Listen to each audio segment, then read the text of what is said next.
Good morning, good afternoon and good evening, जो भी मुझे जब भी सुन रहा है उसके अकॉर्डिंग। तो बच्चे आज हम लोग अपने लेक्चर नंबर 13 पे आ चुके हैं। तो बच्चे लास्ट क्लास में हम लोगों ने लेजर शुरू करा था। चलो बच्चे एक बार फिर से डिस्कस करते हैं कि लास्ट क्लास में हम लोगों ने क्या क्या पढ़ा था।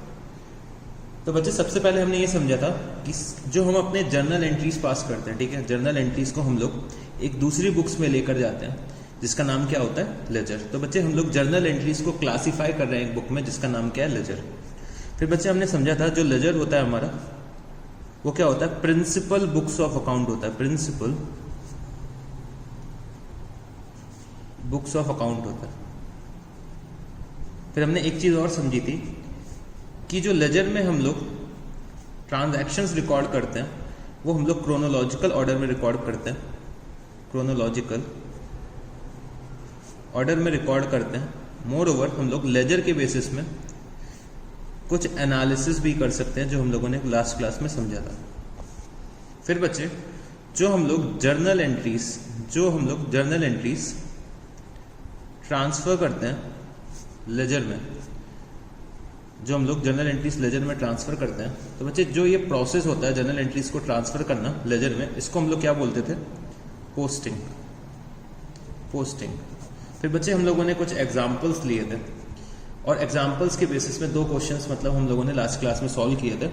तो उसमें हम लोगों ने क्या करा था, पहले जर्नल एंट्रीज पास की थी, फिर बच्चे हम लोगों ने लेजर अकाउंट्स बनाए थे।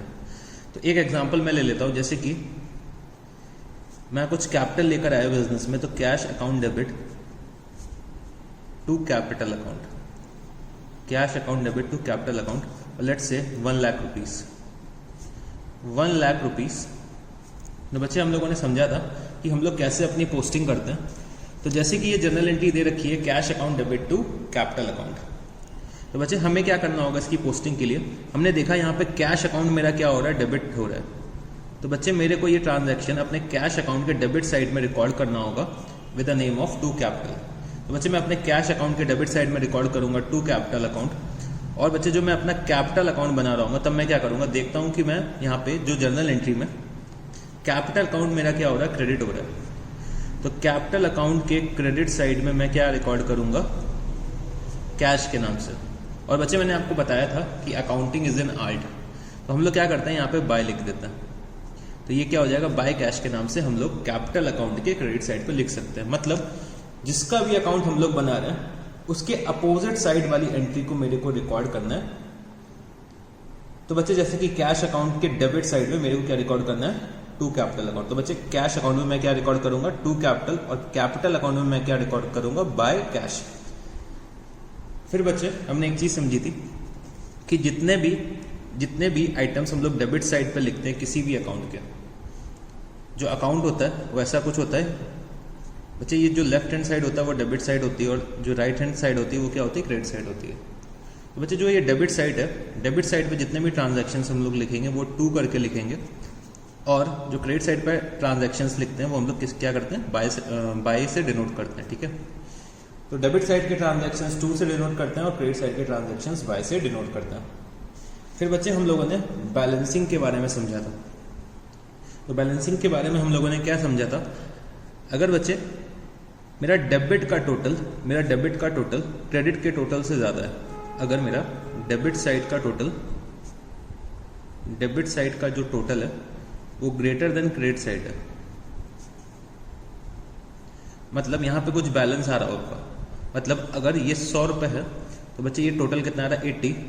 तो बच्चे जो ये बैलेंस आ रहा होगा 20 रुपीज़ का, जिससे कि ये टोटल 100 हो सके, तो बच्चे ये जो बैलेंस डिनोट करेगा वो कौन सा हो जाएगा, डेबिट बैलेंस होगा, डेबिट बैलेंस होगा। तो बच्चे वाइसा वर्सा क्या होगा, अगर मेरा क्रेडिट साइड का टोटल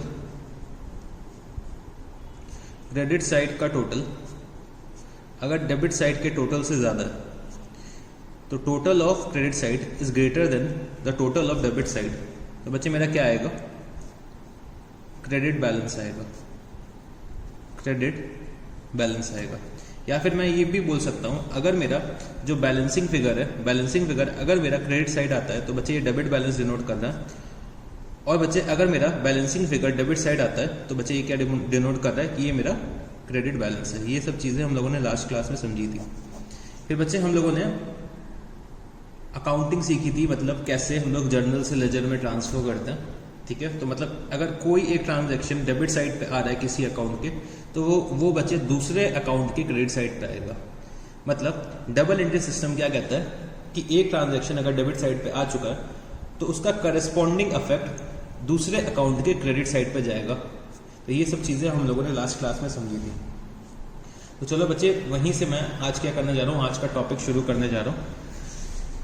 तो बच्चे जैसे कि लास्ट क्लास में हम लोगों ने सिंपल चीज़ें पढ़ी थी कि बाकी लोग जैसे अकाउंटिंग करते हैं वैसे हम लोगों ने भी अकाउंटिंग करना सीख लिया था।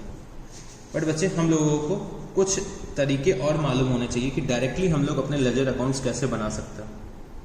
हमें कुछ ऐसे ट्रिक्स मालूम होने चाहिए कि अगर हमें जर्नल ना भी बनाना हो तब भी हम अपना लेजर अकाउंट्स बना सकें। हम लोगों को जर्नल एंट्रीज पे डिपेंडेंट नहीं बनना है, हम लोगों को डायरेक्टली भी लेजर अकाउंट्स बनाना आना चाहिए। तो बच्चे आज हम लोग वही सीखने जा रहे हैं। तो चलो बच्चे, मैं आपको कुछ बातें पहले बताने जा रहा हूँ, वो मेरे साथ समझने की कोशिश करना। तो जैसे कि हम लोगों ने अभी तक पढ़ा था मॉडर्न अप्रोच ऑफ अकाउंटिंग, तो बच्चे मैं मॉडर्न अप्रोच ऑफ अकाउंटिंग को ही कंटिन्यू करने जा रहा हूँ। तो मॉडर्न अप्रोच ऑफ अकाउंटिंग का बहुत इंपॉर्टेंट रोल होता है पूरे अकाउंटिंग के प्रोसेस में। ठीक है, हाँ, तो इसीलिए मैंने आपको मॉडर्न अप्रोच ऑफ अकाउंटिंग पहले पढ़ाया था और उसको इतना इंपॉर्टेंस इसीलिए दिया था। तो चलो बच्चे समझते हैं। तो जैसे कि हम लोगों ने समझा था मॉडर्न अप्रोच ऑफ अकाउंटिंग में, अगर मेरे जो एसेट्स और एक्सपेंसेस, अगर मेरे एसेट्स और एक्सपेंसेस के बैलेंस इंक्रीज हो रहे हैं, तो बच्चे मैं इनको क्या करता था, डेबिट करता था। और एसेट और एक्सपेंसेस के बैलेंसेस अगर डिक्रीज हो रहे हैं तो मैं इसको क्या करता था, क्रेडिट करता था। और बच्चे मैंने पढ़ा था जो मेरे कैपिटल, लायबिलिटी और रेवेन्यू, कैपिटल, लायबिलिटी और रेवेन्यू के बैलेंसेस अगर इंक्रीज हो रहे हैं तो मैं क्या करता था, क्रेडिट करता था। और अगर ये डिक्रीज हो रहे हैं तो बच्चे मैं इनको क्या करता था, डेबिट करता था। ये चीज़ें हम लोगों ने मॉडर्न अप्रोच ऑफ अकाउंटिंग में पढ़ रखी थी। तो बच्चे बस मैं आज इसी को कंटिन्यू करने जा रहा हूँ। अब बच्चे सबसे पहले हमें ये आइडेंटिफाई करना होगा लेजर्स में कि हम किसका अकाउंट बनाने जा रहे हैं। ठीक है, फॉर एग्जाम्पल अगर मैं कैश का अकाउंट बना रहा हूँ, ठीक है, कैश अकाउंट बना रहा हूँ, तो बच्चे कैश अकाउंट को मेरे को आइडेंटिफाई करना पड़ेगा। वो मेरे बिजनेस का क्या है, एक एसेट है। कैश अकाउंट मेरे बिजनेस का क्या है, एसेट है। और बच्चे एसेट के लिए मैंने क्या पढ़ रखा है, अगर एसेट इंक्रीज होंगे तो मैं क्या करूँगा, डेबिट करूँगा। और एसेट अगर डिक्रीज होंगे तो मैं क्या करूँगा, क्रेडिट करूँगा। तो बच्चे समझने की कोशिश करना होगा कि कैश अकाउंट मेरा क्या है, एक एसेट का अकाउंट है। अगर बच्चे मेरे बिजनेस का कैश इंक्रीज होगा तो मैं क्या करूँगा, डेबिट करूँगा। और कैश अगर मेरे बिजनेस से कहीं जा रहा है, मैं अगर कोई एक्सपेंस कर रहा हूँ, तो बच्चे कैश मेरा क्या होगा, क्रेडिट होगा, मतलब डिक्रीज होगा। तो जैसे कि हम लोग क्या करते थे, कैश अकाउंट बनाते थे, तो ये मेरा डेबिट साइड हो गया, ये मेरा क्या हो गया, क्रेडिट साइड हो गया। बच्चे जो ये मेरा कैश अकाउंट है, ठीक है, जो ये मेरा कैश अकाउंट है, अब समझने की कोशिश करना। कैश मेरा इंक्रीज होगा तो मैं क्या करूँगा, डेबिट करूँगा। मतलब कैश मेरा इंक्रीज होगा तो मैं क्या करूँगा, डेबिट करूँगा।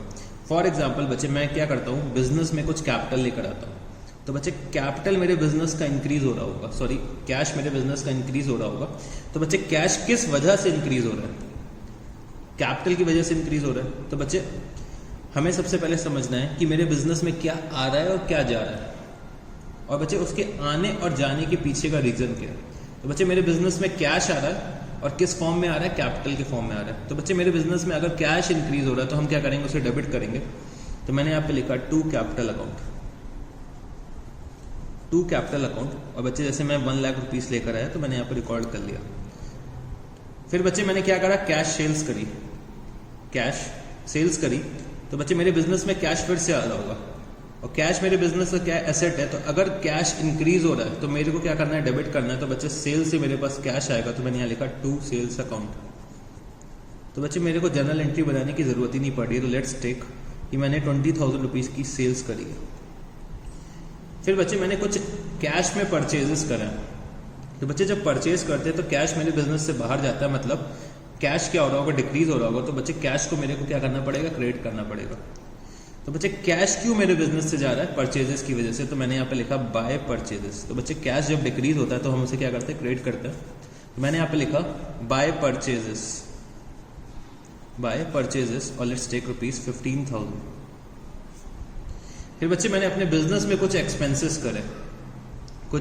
करे, तो मैंने यहाँ पे लिखा बाय एक्सपेंसेस। तो बच्चे एक्सपेंसेस में मेरे बिजनेस से कैश जा रहा है, मतलब कैश को मेरे को क्रेडिट करना पड़ेगा। तो बाय एक्सपेंसेस मैंने यहाँ पे लिखा ₹5,000 मैंने यहाँ पे लिख लिया।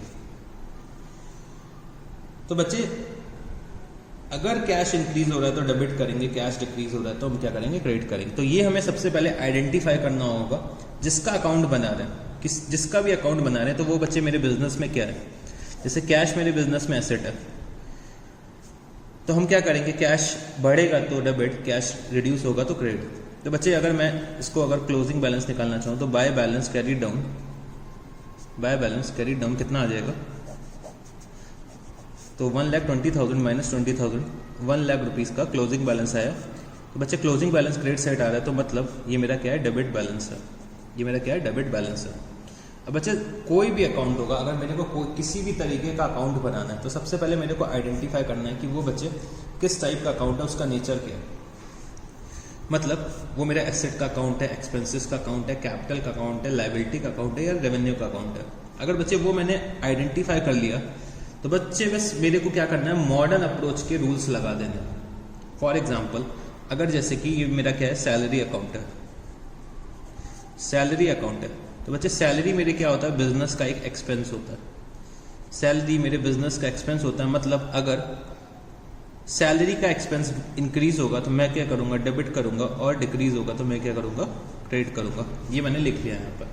बच्चे मेरा ये है डेबिट साइड है और ये क्या है, क्रेडिट साइड है। तो बच्चे मैंने सैलरी कैश में पे करी, तो सैलरी क्या हो रही है बच्चे, मेरे बिजनेस का एक्सपेंस इंक्रीज हो रहा है। तो इंक्रीज करने पे हम क्या करते हैं, डेबिट करते हैं। एक्सपेंसेस अगर मेरे इंक्रीज हो रहे हैं तो मैं क्या करता हूँ, डेबिट करता हूँ। मैंने यहाँ पे लिखा टू कैश अकाउंट, और बच्चे मैंने 5,000 की सैलरी पे कर दी। फिर बच्चे मेरा मंथ एंड आया और मैंने अभी तक सैलरी नहीं पे करी है।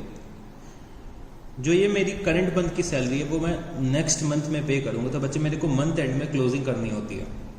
तो मैंने यहाँ पे लिखा टू सैलरी आउटस्टैंडिंग। तो बच्चे मेरे को एक्सपेंस तो बुक करना ही पड़ेगा। तो बच्चे जो मेरा सैलरी का एक्सपेंस इंक्रीज हो रहा है, तो मेरी क्या जनरल एंट्री बनती थी, अगर याद करो आप लोग, salary account debit to salary outstanding. मतलब सैलरी मेरी इंक्रीज हो रही है। अगर सैलरी इंक्रीज होती है तो हम लोग क्या करते हैं, डेबिट करते हैं। तो मैंने यहाँ पे लिखा डेबिट साइड पे to salary outstanding account. Let's take 10,000 rupees. ठीक है, मेरा मंथ एंड आ गया, मैंने यहाँ पे क्लोजिंग कर दी, बाय बैलेंस कैरी डाउन। और बच्चे मैंने यहाँ पे लिखा 15,000 रुपीज़। तो बच्चे जो ये क्रेडिट साइड मेरा बैलेंस आ रहा है, ये क्या हो जाएगा, ये मेरे बिजनेस का डेबिट बैलेंस हो जाएगा। ये चीज़ हम लोगों ने समझ रखी थी। फिर सिमिलरली बच्चे अगर मैं एक और अकाउंट दिखाना चाहूँ तो लेट्स टेक एन एग्जांपल। मैंने यहाँ पे क्या बनाया, क्रेडिटर्स का अकाउंट बनाया। अब बच्चे ये डेबिट साइड है और ये क्या है, क्रेडिट साइड है। क्रेडिटर्स बच्चे मेरे बिजनेस की क्या होती है, लायबिलिटी होती है जो मेरे को पे ऑफ करनी होती है। तो बच्चे अगर लायबिलिटी इंक्रीज होती है तो हम लोग करते हैं क्रेडिट, और लायबिलिटी अगर डिक्रीज होती है तो हम लोग करते हैं डेबिट। वो मैंने यहाँ पे लिख लिया। अब बच्चे समझना कि मैंने क्रेडिटर्स से गुड्स परचेज करें, ठीक है, गुड्स परचेज करें क्रेडिट पे, तो बच्चे मेरा क्या हो रहा होगा, लायबिलिटी इंक्रीज हो रही होगी। मेरी लायबिलिटी इंक्रीज हो रही होगी तो मैं उसको क्या करूँगा, क्रेडिट करूँगा। तो बच्चे मैंने गुड्स परचेज करें तो यहाँ पे लिखा मैंने बाय परचेज अकाउंट। और बच्चे लेट्स टेक 5,000 रुपीज़ मैंने यहाँ पे लिख दिया। तो बच्चे लायबिलिटी इंक्रीज होती है तो हम लोग क्या करते हैं, क्रेडिट करते हैं। तो मैंने क्रेडिट साइड पे बाय परचेजेस के नाम पे लिख दिया। उसके बाद बच्चे क्या होता है, मैं क्रेडिटर्स को पेमेंट करता हूँ। तो लायबिलिटी मेरे बिजनेस की क्या हो रही होगी, डिक्रीज हो रही होगी जब मैं अपने क्रेडिटर्स को पेमेंट करता हूँ। तो बच्चे मेरे लायबिलिटी रिड्यूस हो रही है। तो लायबिलिटी अगर डिक्रीज हो रही है तो हम लोग क्या करते हैं, डेबिट करते हैं। तो मैंने यहाँ पे लिखा टू कैश अकाउंट, क्योंकि मेरी लायबिलिटी क्या हो रही है, रिड्यूस हो रही है। और फॉर एग्जांपल मैंने 4,000 रुपीज़ का पेमेंट कर दिया। फिर बच्चे जब मैं बैलेंस करूंगा तो मैं यहाँ पे लिखूंगा टू बैलेंस कैरीड डाउन, और कितना आएगा बच्चे 1000 रुपीज़ आएगा। 1000 रुपीज़ का क्या आएगा, बैलेंस आएगा। तो बच्चे ये बैलेंस क्या डिनोट करता है, ये बच्चे हमारा क्रेडिट बैलेंस डिनोट करता है। ये हमारा क्या करता है, क्रेडिट बैलेंस डिनोट करता है। तो बच्चे इसी तरीके से हम लोग अपने डायरेक्टली लेजर्स बना सकते हैं। हमें सबसे पहले आइडेंटिफाई करना पड़ेगा कि जो भी अकाउंट मेरा इन्वॉल्व होने जा रहा है, जो भी ट्रांजैक्शन में मेरा अकाउंट इन्वॉल्व है, उसका बच्चे नेचर क्या है। वो एसेट्स का अकाउंट है कि एक्सपेंस का अकाउंट है कि रेवेन्यू का अकाउंट है कि लायबिलिटी का अकाउंट है कि कैपिटल का अकाउंट है। ठीक है, तो ये चीज़ें सबसे पहले मेरे को आइडेंटिफाई करनी होगी। अगर ये चीज़ मैंने आइडेंटिफाई कर ली तो उसके अकॉर्डिंग मैं डायरेक्टली रूल्स लगा के मैं क्या कर सकता हूँ, अपने लेजर अकाउंट्स में एंट्रीज पास कर सकता हूँ। तो ये बच्चे ये तरीका होता है कि हम लोग डायरेक्टली कैसे लेजर अकाउंट्स बना सकते हैं। हमें जर्नल पे डिपेंडेंट नहीं होना पड़ेगा। मतलब पहले मेरे को जर्नल एंट्रीज पास करनी पड़ती थी, फिर बच्चे उसके बाद मैं लेजर पे आ सकता था। बट अब बच्चे मैं डायरेक्टली क्या कर सकता हूँ, अपना एक लेजर अकाउंट बना सकता हूँ। तो बच्चे ये चीज़ समझ में आ गई होगी। तो चलो बच्चे अब हम लोग एक क्वेश्चन करते हैं। तो बच्चे question number 7, prepare goods account from the following details for the month of March 2016। March 1, opening balance of stock of goods rupees 5,000, credit purchases from K rupees 10,000. In the beginning of March, credit sales to B rupees 9,000, cash purchases during March rupees 4,000, cash sales during March rupees 5,000, goods returned by B rupees 1,000, goods returned to K rupees 800, goods withdrawn by the proprietor for personal use at selling price rupees 2,000. Goods theft from godown rupees 300 at cost and goods sold at cost plus 25%। तो बच्चे जब मैंने ये question read करा तो मैंने कुछ बातें आइडेंटिफाई करी कि जो बच्चे मैं ये अकाउंट बनाने जा रहा हूँ ये किसका है, गुड्स का अकाउंट है, मतलब स्टॉक का अकाउंट है। तो बच्चे स्टॉक जो मेरे बिजनेस में क्या होता है, एक एसेट होता है। ठीक है, एक एसेट होता है, वो मैंने यहाँ पे लिखा। तो बच्चे एक चीज मेरे को यहाँ पे पता चल गई है कि अगर मेरे एसेट का बैलेंस इंक्रीज होगा तो डेबिट करेंगे और एसेट का बैलेंस डिक्रीज होगा तो हम लोग क्या करेंगे, क्रेडिट करेंगे। ये चीज़ मैंने आइडेंटिफाई कर ली कि स्टॉक अकाउंट मेरा क्या है, एसेट का अकाउंट है। मतलब अगर मेरे बिजनेस में स्टॉक आएगा तो हम क्या करेंगे, डेबिट करेंगे, और मेरे बिजनेस से अगर स्टॉक जा रहा है तो हम लोग क्या करेंगे, क्रेडिट करेंगे। और बच्चे क्या दे रखा हुआ है कि goods withdrawn by the proprietor for personal use at a selling price of rupees 2000। तो बच्चे जो प्रोप्राइटर ने गुड्स विड्रॉ करें वो किस पे करें, सेलिंग प्राइस पे करें। और बच्चे गुड्स थेफ्ट फ्रॉम गोडाउन क्या दे रखा है, एट कॉस्ट दे रखा है। और बच्चे सेल्स में भी प्रॉफिट इंक्लूडेड होगा, सेल्स में भी प्रॉफिट इंक्लूडेड होगा। और बच्चे जो मैं अपना गुड्स अकाउंट बनाता हूँ, गुड्स का अकाउंट बनाता हूँ, वो किस पे बनाता हूँ, एट कॉस्ट बनाता हूँ। बच्चे जब भी मैं गुड्स का अकाउंट बनाऊंगा वो मैं किस में बनाऊंगा, एट कॉस्ट बनाऊंगा। मतलब मेरे को अपना प्रॉफिट वाला पार्ट क्या होगा, एलिमिनेट करना पड़ेगा। मेरे को अपना प्रॉफिट वाला पार्ट एलिमिनेट करना होगा। तो प्रॉफिट को एलिमिनेट करने के लिए मैं आपको अभी एक ट्रिक बताने जा रहा हूं, तो वो आप मेरे साथ देखिएगा अभी। तो बच्चे ये सिंपल मैथ्स है जो आपको अकाउंट्स के लिए आनी चाहिए। तो मैं एक शॉर्टकट भी इसके बाद बताऊंगा आपको।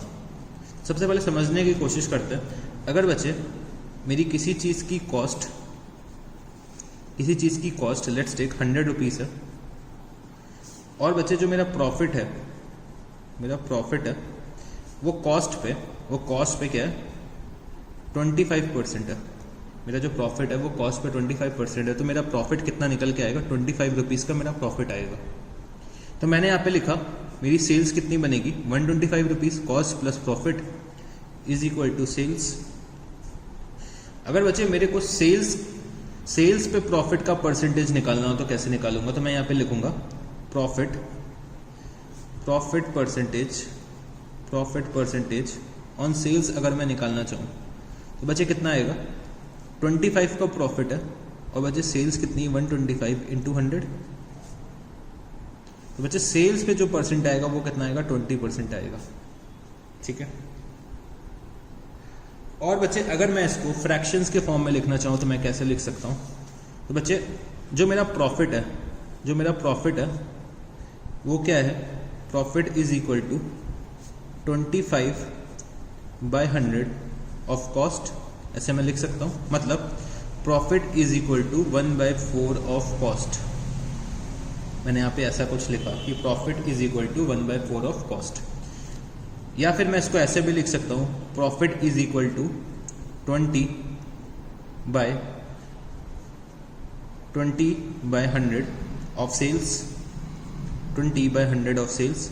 अगर मैं इसको बच्चे नॉर्मल एक परसेंटेज के फॉर्म में लिखना चाहूँ तो 25% को मैं कैसे लिख सकता हूँ 20/100, और बच्चे मैं 20% को कैसे लिख सकता हूँ 20/100। तो बच्चे अगर मैं इसको सॉल्व करता हूँ तो ये कितना आएगा 1/5 ऑफ सेल्स, 1/5 ऑफ सेल्स। मतलब जो चीज़ हमारी 1/4 ऑफ कॉस्ट है, मतलब अगर मेरा प्रॉफिट 1/4 ऑफ कॉस्ट है तो इसका मतलब है कि ये 1/5 ऑफ सेल्स के इक्वल है, 1/5 ऑफ सेल्स के इक्वल है। चलो बच्चे एक और एग्जांपल लेते हैं। लेट्स टेक मेरी जो कॉस्ट है, मेरी जो कॉस्ट है वो कितना है, कॉस्ट है 5 रुपीज़, और बच्चे मेरा प्रॉफिट है 2 रुपीज़। तो बच्चे मेरी सेल्स कितनी आएगी 7 रुपीज़ आएगी। अगर मैं यहाँ पे प्रॉफिट को लिखना चाहूँ तो मैं कैसे लिख सकता हूँ कि प्रॉफिट इज 2/5 ऑफ कॉस्ट और 2/7 ऑफ सेल्स। तो बच्चे इसका क्या मतलब निकल के आया, अगर मेरा प्रॉफिट 2/5 ऑफ कॉस्ट है is equal to 2/7 of sales, 2/7 of sales. तो ऐसे बच्चे ना जाने मैं कितने एग्जांपल्स लिख सकता हूँ। तो मेरे को बस एक क्या करना है, एक आपको शॉर्टकट ट्रिक बतानी है कि हम लोग कैसे अपने कॉस्ट को सेल्स में कन्वर्ट करते हैं, या फिर सेल्स पे अगर प्रॉफिट दे रखा है तो हम लोग कॉस्ट पे कैसे कन्वर्ट करते हैं। तो बच्चे एक ट्रिक होती है कि समझने की कोशिश करना। अभी मैंने जब लिखा था 1/4 ऑफ कॉस्ट, तो बच्चे 1/5 ऑफ सेल्स के बराबर था वो, और 2/5 ऑफ कॉस्ट मेरा 2/7 ऑफ सेल्स के बराबर था। अगर कहीं देखो तो क्या हो रहा है, मेरा न्यूमरेटर क्या हो रहा है, कांस्टेंट हो रहा है। न्यूमरेटर मेरा क्या है, कांस्टेंट है, और बच्चे जो डिनोमिनेटर है वो चेंज हो रहा है। सिर्फ डिनोमिनेटर है वो चेंज हो रहा है क्योंकि वो मेरा बेस है। मतलब पहले हम लोग कॉस्ट पे प्रॉफिट निकाल लेते हैं, अब हम लोग किस पे निकाल रहे हैं, सेल्स पे निकाल रहे हैं। कॉस्ट पे निकाल लेते हैं और अब किस पे निकाल रहे हैं, सेल्स पे निकाल रहे हैं। तो बच्चे समझने की कोशिश करो, अगर कोई चीज़ कॉस्ट में दे रखी है तो कॉस्ट में let's take numerator upon denominator दे रखा है। तो न्यूमरेटर की जो वैल्यू है, तो numerator value upon denominator value दे रखी है, ठीक है। कॉस्ट में numerator value upon denominator value दे रखी है, और बच्चे मेरे को कॉस्ट से सेल्स पे जाना है, कॉस्ट से सेल्स की तरफ जाना है। तो बच्चे ये क्या हो जाएगा, न्यूमरेटर वैल्यू, या मैं लिख सकता हूँ numerator upon denominator plus numerator, denominator plus numerator. तो इसका मतलब बच्चे क्या निकला कि अगर कोई चीज़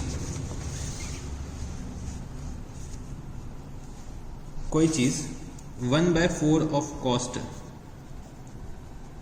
तो बच्चे अगर मैंने जो फॉर्मूला लिखा था numerator upon denominator plus numerator of sales होगी, मतलब 1/4 of cost is equal to 1/5 of sales. दूसरा एग्जांपल मैं प्रूफ करता हूं जो मैंने लिया था, कोई चीज़ अगर 2/5 ऑफ कॉस्ट होगी तो इसका मतलब क्या होगा, 2 अपॉन 2 + 5, मतलब numerator upon denominator plus numerator of sales होना चाहिए, मतलब 2/सेल्स होगी। मतलब ये मेरा सही निकल के आ रहा है। तो बच्चे ये जो ट्रिक है वो साइंटिफिकली प्रूवन है कि हम लोग जब भी ये ऐसा करेंगे तो सही निकल के आएगा। तो ये हमें शॉर्टकट मालूम होना चाहिए।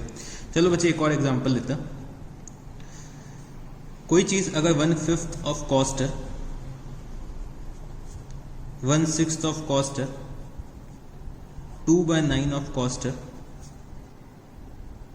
4/5 ऑफ कॉस्ट है, या फिर 3/8 ऑफ कॉस्ट है। तो बच्चे ये चीज़ें क्या दे रखी है, इन टर्म्स ऑफ कॉस्ट दे रखी है, तो मेरे को क्या करना है, इन टर्म्स ऑफ सेल्स में इसको कन्वर्ट करना है। तो मैं कैसे करूँगा, 1/5 ऑफ कॉस्ट का मतलब क्या हो गया, 1/1 + 5 of sales, 1/1 + 6 of sales, 2/2 + 9 of sales, 4/4 + 5 of sales, 3/3 + 8 of sales. तो बच्चे कितना हो जाएगा, 1/6 of sales, 1/7 of sales, 2/11 of sales, 4/9 of sales and 3/11 of sales. तो बच्चे ये हमने क्या करा, शॉर्टकट से निकाल लिया। कभी भी हमें क्वेश्चन में ऐसा कुछ दे रखा है तो हम लोग डायरेक्टली निकाल सकते हैं, हमें कैलकुलेशन करने के लिए इतना टाइम वेस्ट नहीं करना पड़ेगा जो बाकी बच्चे करते हैं। अगर मैं किसी एक को प्रूफ भी करना चाहूँ तो कर सकता हूँ, जैसे मैं चलो इसको प्रूफ करता हूँ, चलो 4/5 को प्रूफ करता हूँ। बच्चे मेरा कॉस्ट कितना है, 5 रुपीज़ है, प्रॉफिट कितना है, 4 रुपीज़ है। तो बच्चे मेरी सेल्स की वैल्यू कितनी आएगी, 9 रुपीज़। सेल्स मेरी कितनी आएगी, 9 रुपीज़। तो हमें क्या दे रखा हुआ है कि कोई चीज़ अगर मेरा प्रॉफिट 4/5 ऑफ कॉस्ट है, तो बच्चे मेरा प्रॉफिट 4/9 ऑफ सेल्स होगा। यही चीज़ हम लोगों ने बच्चे कैलकुलेट करी थी। तो बच्चे ये शॉर्टकट ट्रिक होती है, हम कैसे अपने कॉस्ट से सेल्स में जाएंगे। तो बच्चे ये चीज़ हमने सीखी कि हम लोग कॉस्ट से सेल्स में जाते हैं, तब हम लोग ऐसा कुछ करते हैं कि numerator upon numerator plus denominator. अगर बच्चे मेरे को सेल्स से कॉस्ट पे जाना होगा तब मैं क्या करूँगा, सेल्स से अगर मेरे को कॉस्ट पे जाना होगा तब मैं क्या करूँगा। चलो बच्चे इसके लिए भी एक एग्जाम्पल लिखता है कि कोई चीज़ अगर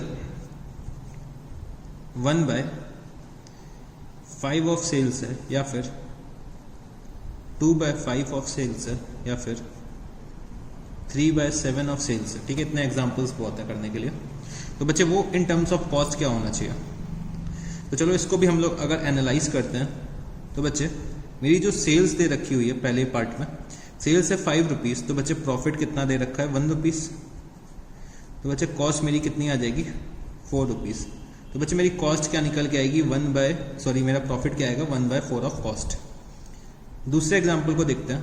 तो बच्चे मेरा सेल्स कितना है, 5 रुपीज़, प्रॉफिट कितना है, 2 रुपीज़। तो बच्चे मेरी कॉस्ट आएगी कितनी, 3 रुपीज़। तो बच्चे मेरा profit as a percentage of cost क्या आएगा, 2/3।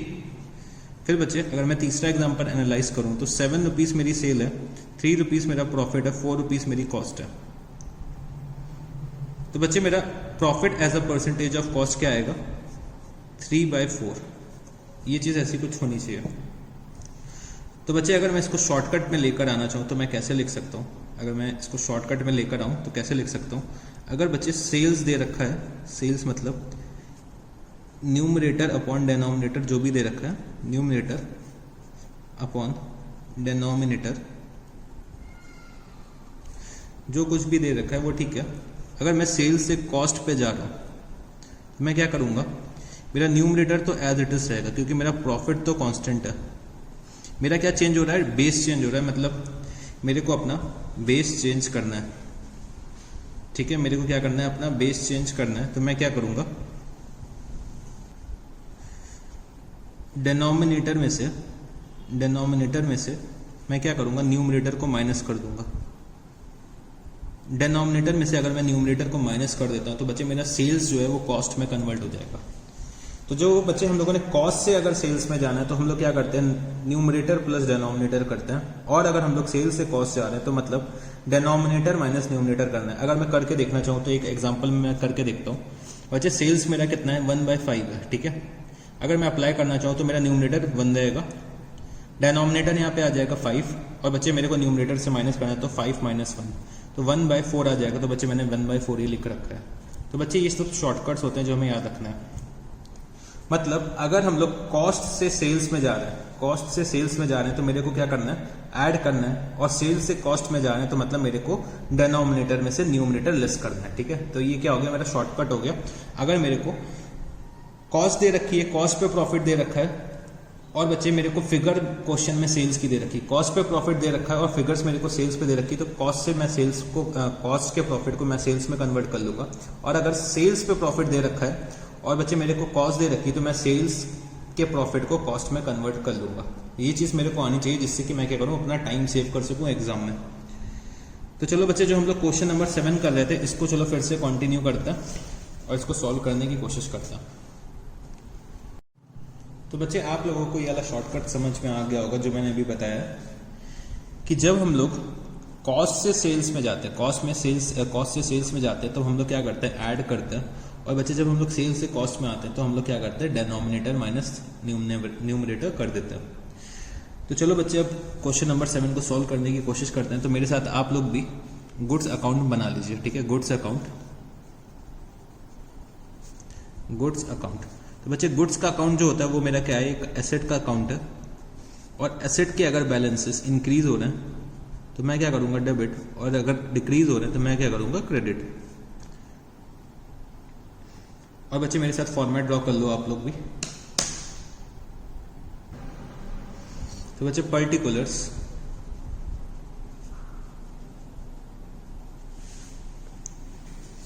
अमाउंट, पर्टिकुलर्स और अमाउंट। बच्चे, ये जो है वो मेरी क्या है, डेबिट साइड है, और ये क्या है, क्रेडिट साइड है। गुड्स का अकाउंट मेरा क्या है, एसेट का अकाउंट है, ठीक है। तो चलो बच्चे, शुरू करते हैं। तो मेरा सबसे पहले क्या दे रखा है कि मार्च 1 में opening balance of stock of goods कितना दे रखा हुआ है, 5000 रुपीज दे रखा हुआ है। अच्छा, क्वेश्चन शुरू करने से पहले मैं आपको एक और बात बता देता हूँ। बच्चे कभी कभी मेरे से पूछते हैं कि सर, आपने इसमें डेट का कॉलम नहीं बनाया और जनरल फोलियो का कॉलम नहीं बनाया।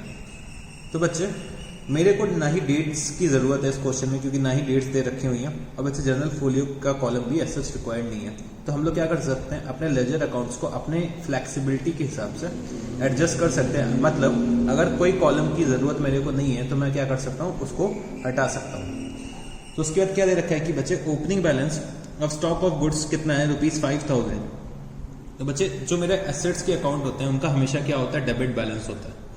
तो बच्चे, एसेट्स का अगर डेबिट बैलेंस होता है तो मैं क्या करूंगा, उसे अपने डेबिट साइड पे रिकॉर्ड करूंगा। मतलब टू बैलेंस ब्रॉट डाउन। अगर मैं इसको और एनालाइज करना चाहूं तो बच्चे, ये क्या हो रहा होगा, समझने की कोशिश करना। जब फेब एंड आया होगा तो मैंने यहाँ पे लिखा होगा बाय बैलेंस कैरीड डाउन। मैंने अपने क्रेडिट साइड पे लिखा होगा बाय बैलेंस कैरीड डाउन और ₹5000। तो बच्चे, वही बैलेंस लास्ट मंथ से मेरे करंट मंथ में आ रहा है। तो लास्ट मंथ के क्रेडिट साइड पे आ रहा होगा, मतलब वो क्या होगा, मेरा डेबिट बैलेंस होगा। फिर बच्चे, क्या दे रखा है कि क्रेडिट परचेजेस फ्रॉम के। तो मैंने यहाँ पे लिखा टू के अकाउंट और कितना, 10,000 रुपीज। मतलब बच्चे, मैंने परचेज करी तो मेरे बिजनेस में गुड्स आ रहे होंगे। तो बच्चे, जब बिजनेस में गुड्स आ रहे होंगे तो मेरा एसेट इंक्रीज हो रहा होगा। तो बच्चे, मैंने क्या करा, डेबिट करा, और किसके नाम से करा, के नाम से करा। फिर बच्चे, क्या दे रखा है कि in the beginning of March credit sales to be. तो बच्चे, जब मैं सेल्स करता हूं तो मेरे बिजनेस से क्या हो रहा है, गुड्स जा रहे हैं। तो बच्चे, जब मेरे बिजनेस से गुड्स जाते हैं तो मैं क्या करता हूं, एसेट्स को रिड्यूस करता हूं। तो एसेट अगर रिड्यूस हो रहे तो बच्चे, मैं क्या करूंगा, क्रेडिट करूंगा। मैंने यहाँ पे लिखा बाय बी, और बच्चे, मैं उसके सेल्स की वैल्यू पे रिकॉर्ड कर लूंगा 9,000 रुपीज। तो बच्चे, जैसे कि गुड्स का अकाउंट हम लोग कॉस्ट पे बनाते हैं, अभी हम लोग आगे चल के क्या करेंगे, इसमें जो प्रॉफिट है वो हम क्या करेंगे, एलिमिनेट करेंगे। वो एट द एंड हम लोग करेंगे, ठीक है। अभी हम लोग क्या करें, सेल्स की वैल्यू पे रिकॉर्ड कर लेते हैं।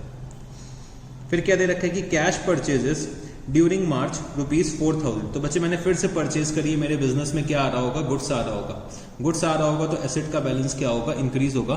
तो मैं यहाँ पे लिखूंगा टू कैश अकाउंट, और बच्चे कितना, 4,000 रुपीज। मतलब मैंने क्या करा, अपने गुड्स के अकाउंट को डेबिट कर दिया।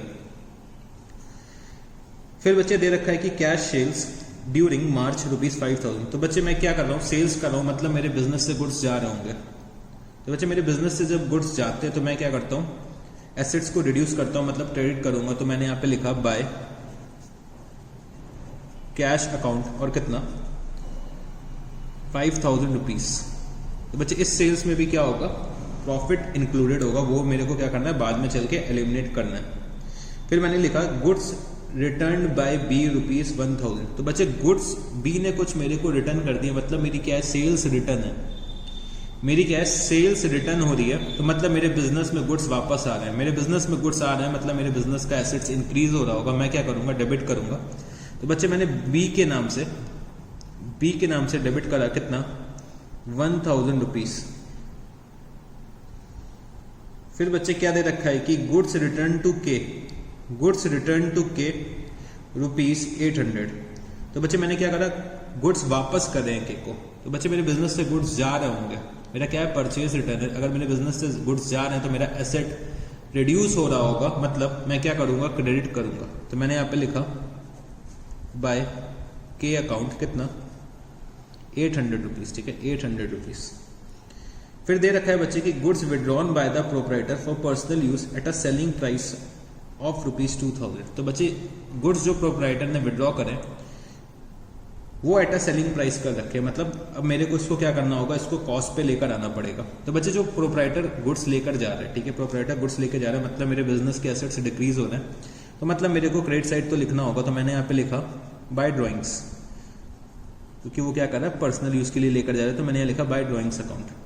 अब बच्चे कितने गुड्स लेकर जा रहा है, कितने के गुड्स लेकर जा रहा है, ये मेरे को कैलकुलेट करने के लिए एक वर्किंग नोट बनाना पड़ेगा। तो बच्चे जैसे कि दे रखा है कि profit is equal to 25% of cost. तो 25% ऑफ कॉस्ट को मैं क्या बोल सकता हूं, 1/4 ऑफ कॉस्ट। बच्चे सेल्स पे आने के लिए मेरे को क्या करना पड़ेगा, 1/5 ऑफ सेल्स ऐड करना पड़ेगा। मतलब प्रॉफिट कितना होगा, सेलिंग प्राइस दे रखी है 2000 रुपीज। तो बच्चे मैंने सबसे पहले क्या करा, मेरे को सेलिंग प्राइस पता थी, तो मैंने कॉस्ट को सेल्स पे कन्वर्ट करा और मैंने यहाँ पे लिखा 2000 इंटू 1/5 अगर मैं करता हूँ तो 400 रुपीज का क्या आ रहा है, मेरा प्रॉफिट आ रहा है। मेरा प्रॉफिट जो आ रहा है वो कितना आ रहा है, 400 रुपीज का आ रहा है। तो बच्चे मेरी कॉस्ट कितनी होनी चाहिए, 2000 माइनस 400 मतलब 1600 रुपीज की कॉस्ट होनी चाहिए मेरी। बच्चे मैंने कॉस्ट निकाली और यहाँ पे गया मैं और मैंने यहाँ पे लिखा 1600 रुपीज और वर्किंग नोट नंबर 1 बना दिया। फिर बच्चे दे रखा है कि goods theft from godown ₹300 at cost.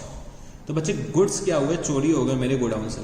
तो बच्चे मेरे बिजनेस से गुड्स चले गए, मतलब मेरा एसेट रिड्यूस हो गया। तो मैं क्या करूंगा, क्रेडिट करूंगा। मैंने यहाँ पे लिखा by loss by theft account, और कितना 300 रुपीज मैंने यहाँ पे लिख दिया। तो बच्चे मैंने सारे के सारे ट्रांजैक्शंस अकाउंट फॉर कर लिए। अब मेरे को क्या करना है, अपना प्रॉफिट एलिमिनेट करना है जो भी मैंने सेल्स पे अर्न कर रखा है। तो बच्चे अगर मेरी नेट सेल्स अगर आप बताओ तो कितनी हुई है, या क्या आप मेरे को देख के बता सकते हैं। तो बच्चे 9 + 5 14,000 की सेल्स तो ये हो गई, माइनस 1000 रुपीज़ क्योंकि सेल्स रिटर्न भी हो रहा है।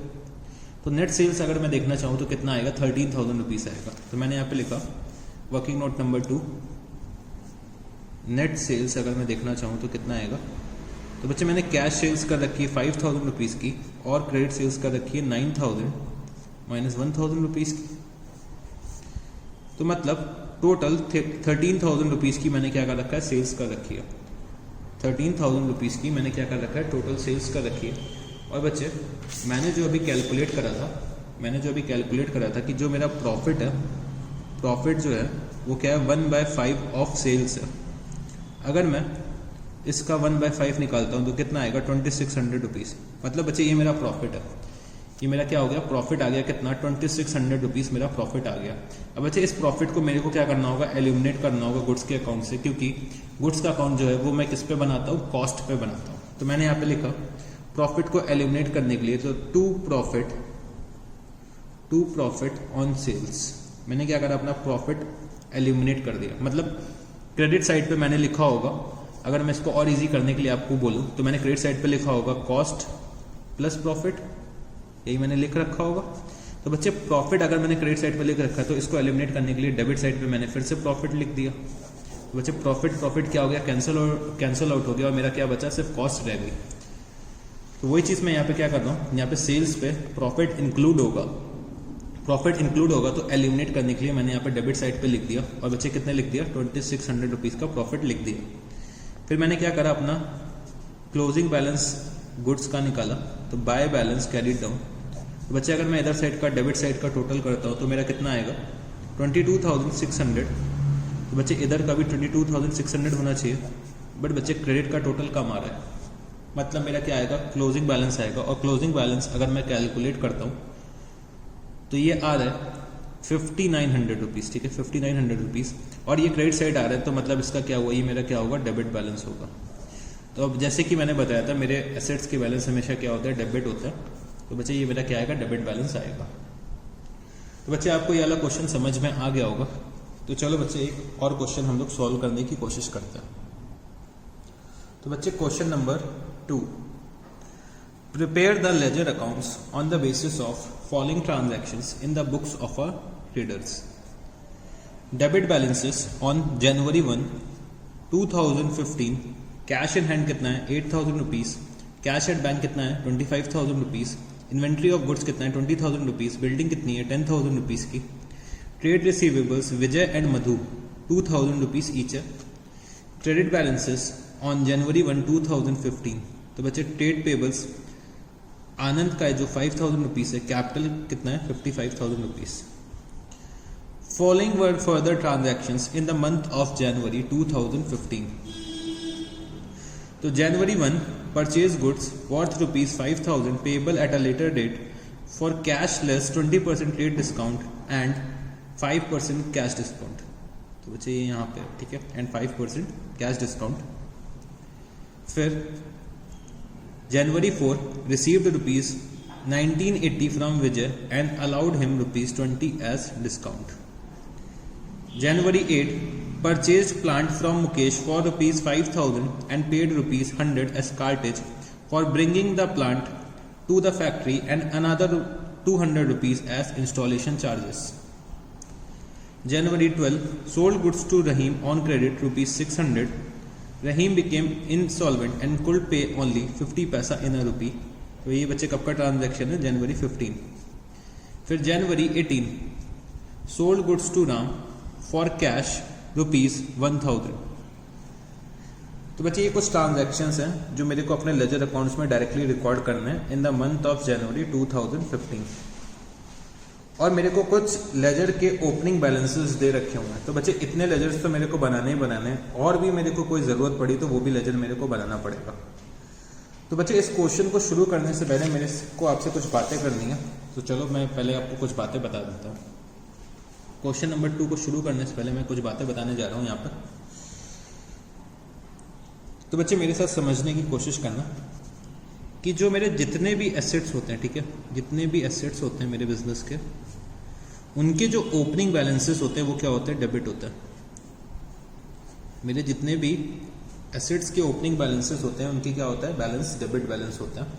मतलब हमें अपने लेजर अकाउंट्स के डेबिट साइड पे उसको ऐसा लिखना है, टू बैलेंस ब्रॉड डाउन, मतलब हमें ब्रॉड डाउन करके एसेट्स के बैलेंसेस को लाना है। तो एसेट्स के बैलेंसेस जो होते हैं मेरे बिजनेस में हमेशा क्या होते हैं, डेबिट होता है। और बच्चे जैसे एसेट्स के बैलेंसेस डेबिट होते हैं वैसे ही एक्सपेंसेस के भी बैलेंसेस डेबिट होते हैं।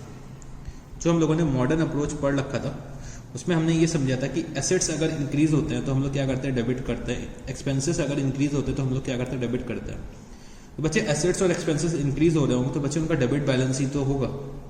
इंक्रीज करने पे अगर हम किसी चीज़ को डेबिट कर रहे हैं तो बच्चे उसका डेबिट बैलेंस ही तो होगा। तो इससे क्या निकलता है कि एसेट्स और एक्सपेंसेस के हमेशा क्या होते हैं, डेबिट बैलेंसेस होते हैं।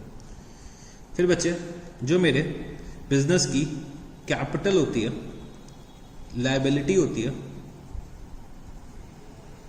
और रेवेन्यू होता है। कैपिटल, लायबिलिटी और रेवेन्यू होता है, इनके बैलेंसेस बच्चे क्या होते हैं, हमेशा क्रेडिट होते हैं। क्यों क्रेडिट होते हैं, क्योंकि अगर ये इंक्रीज कर रहा है तो हम लोग क्या करते थे, क्रेडिट करते थे। तो बच्चे इनके बैलेंसेस भी तो क्रेडिट होने चाहिए। तो आज हम लोगों ने एक और चीज़ समझी कि एसेट और एक्सपेंसेस के हमेशा डेबिट बैलेंसेस होते हैं और कैपिटल, लायबिलिटी और रेवेन्यू का क्या होता है, क्रेडिट बैलेंसेस होता है। तो चलो बच्चे अब इस क्वेश्चन को शुरू करते हैं। तो हमें कौन कौन से लेजर अकाउंट्स बनाने हैं सबसे पहले देखते हैं।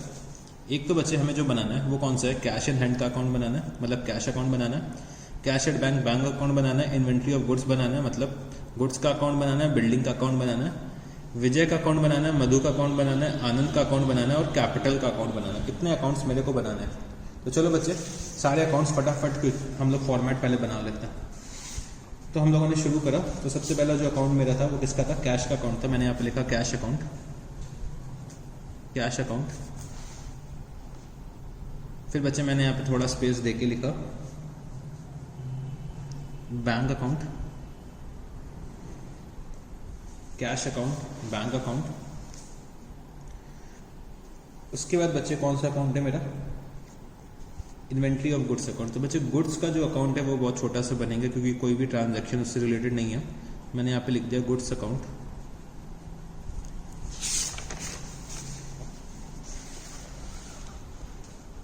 और बच्चे कौन सा अकाउंट बनना है मेरा, बिल्डिंग अकाउंट। बिल्डिंग अकाउंट, तो बच्चे बिल्डिंग भी छोटा सा बिल्कुल बनाना क्योंकि बिल्डिंग्स में भी कोई ट्रांजैक्शन नहीं है। फिर यहाँ पे मैं लिखता हूँ विजय अकाउंट, मधु अकाउंट, मधु अकाउंट, आनंद अकाउंट,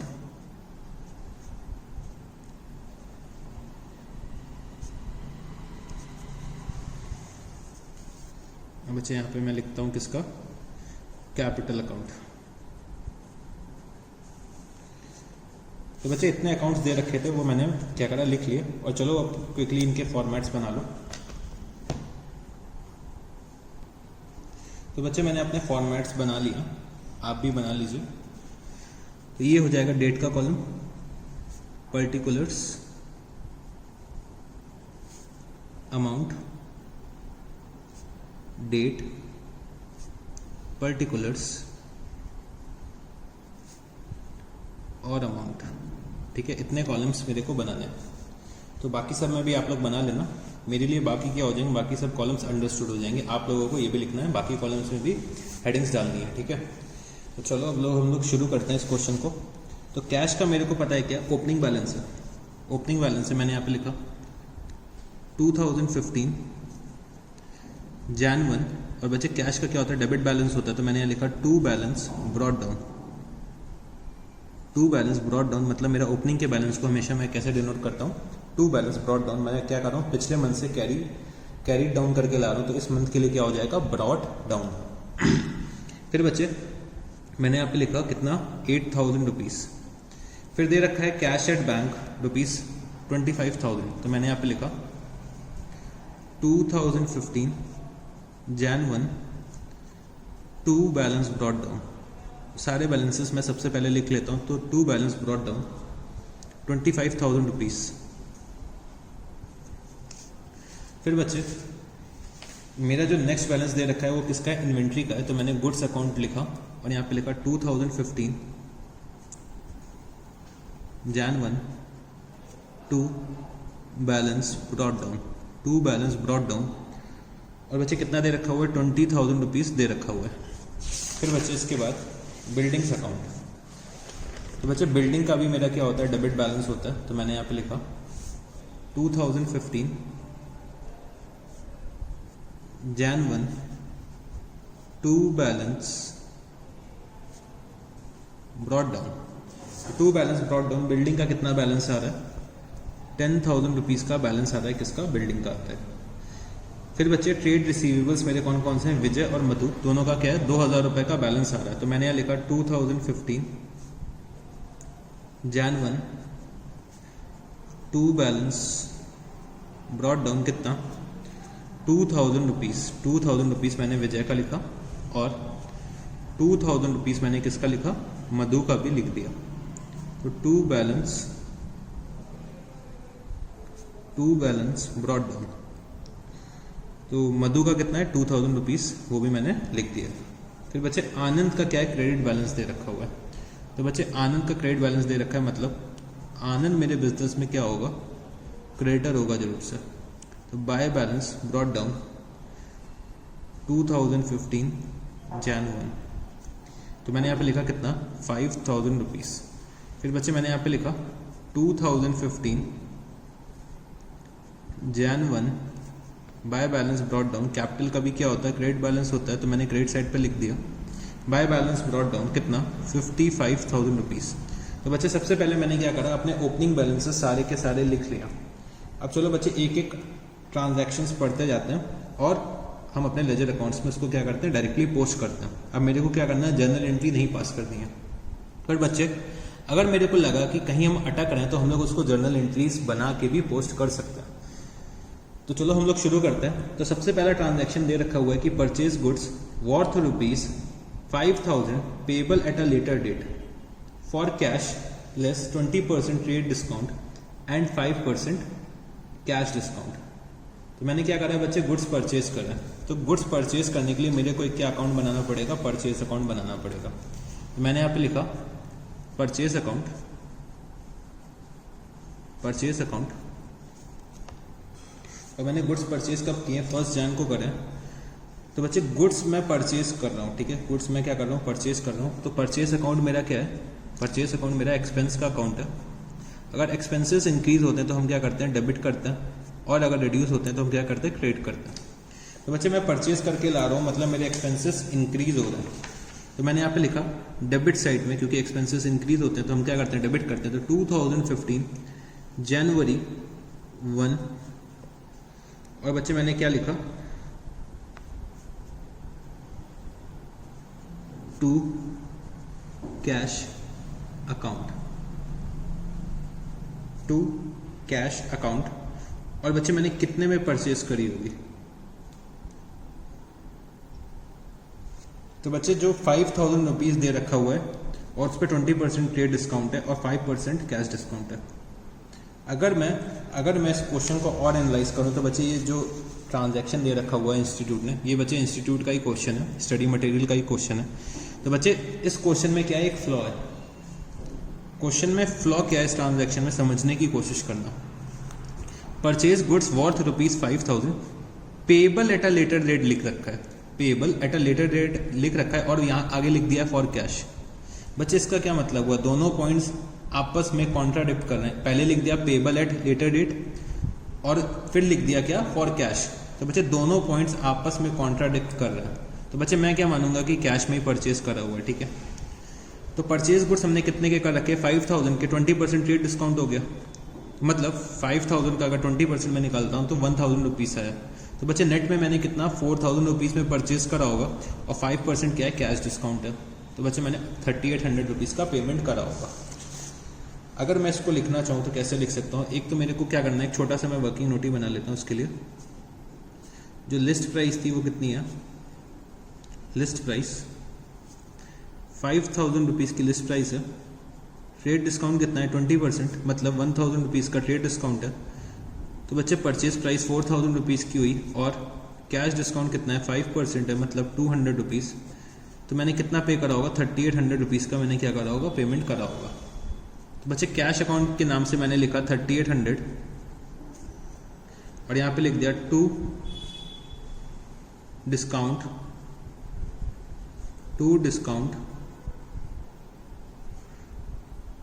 डिस्काउंट रिसीव्ड अकाउंट। मेरे को क्या मिल रहा है बच्चे, डिस्काउंट मिल रहा है। कितने का मिल रहा है, 200 रुपीज़ का डिस्काउंट मिल रहा है। तो बच्चे एक तो मैंने क्या करा, परचेज करा है, कैश पे करा है।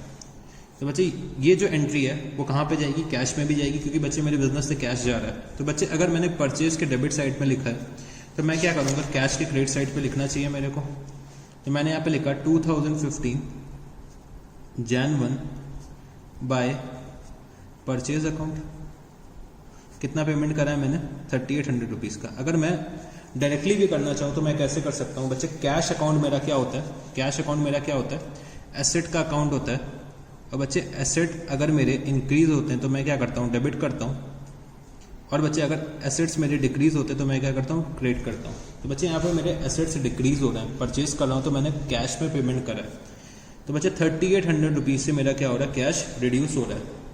तो मैंने कहाँ पे लिख दिया, क्रेडिट साइड पे लिख दिया। और बच्चे मेरे को एक और अकाउंट बनाना पड़ेगा, यहाँ पे एक और अकाउंट बनाना पड़ेगा। तो मैंने यहाँ पे लिखा discount received account, discount received account.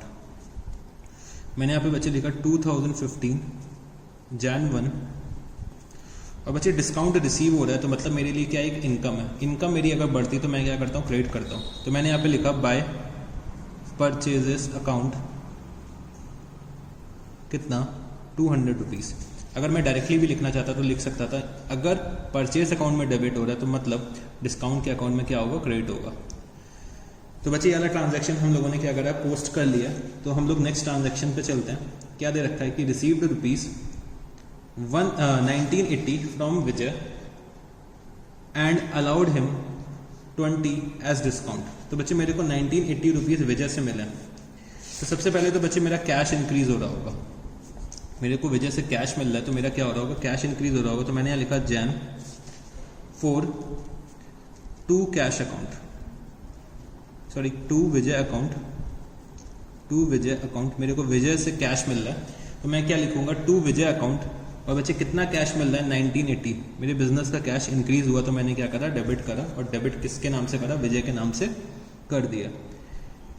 फिर बच्चे विजय ने 1980 पे करें, विजय ने 1980 पे करें तो विजय का अकाउंट मैंने जब ओपन करा तो विजय से मेरे को 2000 रुपीज़ रिसीव करने थे, बट बच्चे विजय ने मेरे को 1980 पे करे। तो मैंने यहाँ लिखा 2015 जैन 4, यहाँ पे लिखा बाय कैश अकाउंट, क्योंकि बच्चे मेरे बिजनेस के डेटर्स हैं वो कम हो रहे हैं। विजय क्या है, मेरा बिजनेस का डेटर है। डेटर का मतलब क्या हो गया, वो मेरे बिजनेस का एसेट है। अगर एसेट कम हो रहा है तो हम लोग क्या करते हैं, क्रेडिट करते हैं। तो हमने यहाँ पे लिखा बाय कैश अकाउंट और कितना, 1980। अगर मैं डायरेक्टली भी पोस्ट करना चाहता तो मैं ऐसे लिख सकता था कि कैश के अकाउंट में अगर डेबिट हो रहा है तो मतलब विजय के अकाउंट में क्या हो रहा होगा, क्रेडिट हो रहा होगा। मोर ओवर हमने क्या करा बच्चे, विजय को डिस्काउंट अलाउ करा। तो मैंने यहाँ पे लिखा bye discount, bye discount allowed account, bye discount allowed account, कितना, 20 रुपीज़ का डिस्काउंट अलाउ कर रखा है। तो बच्चे मेरे को एक और अकाउंट बनाना पड़ेगा डिस्काउंट अलाउड अकाउंट का।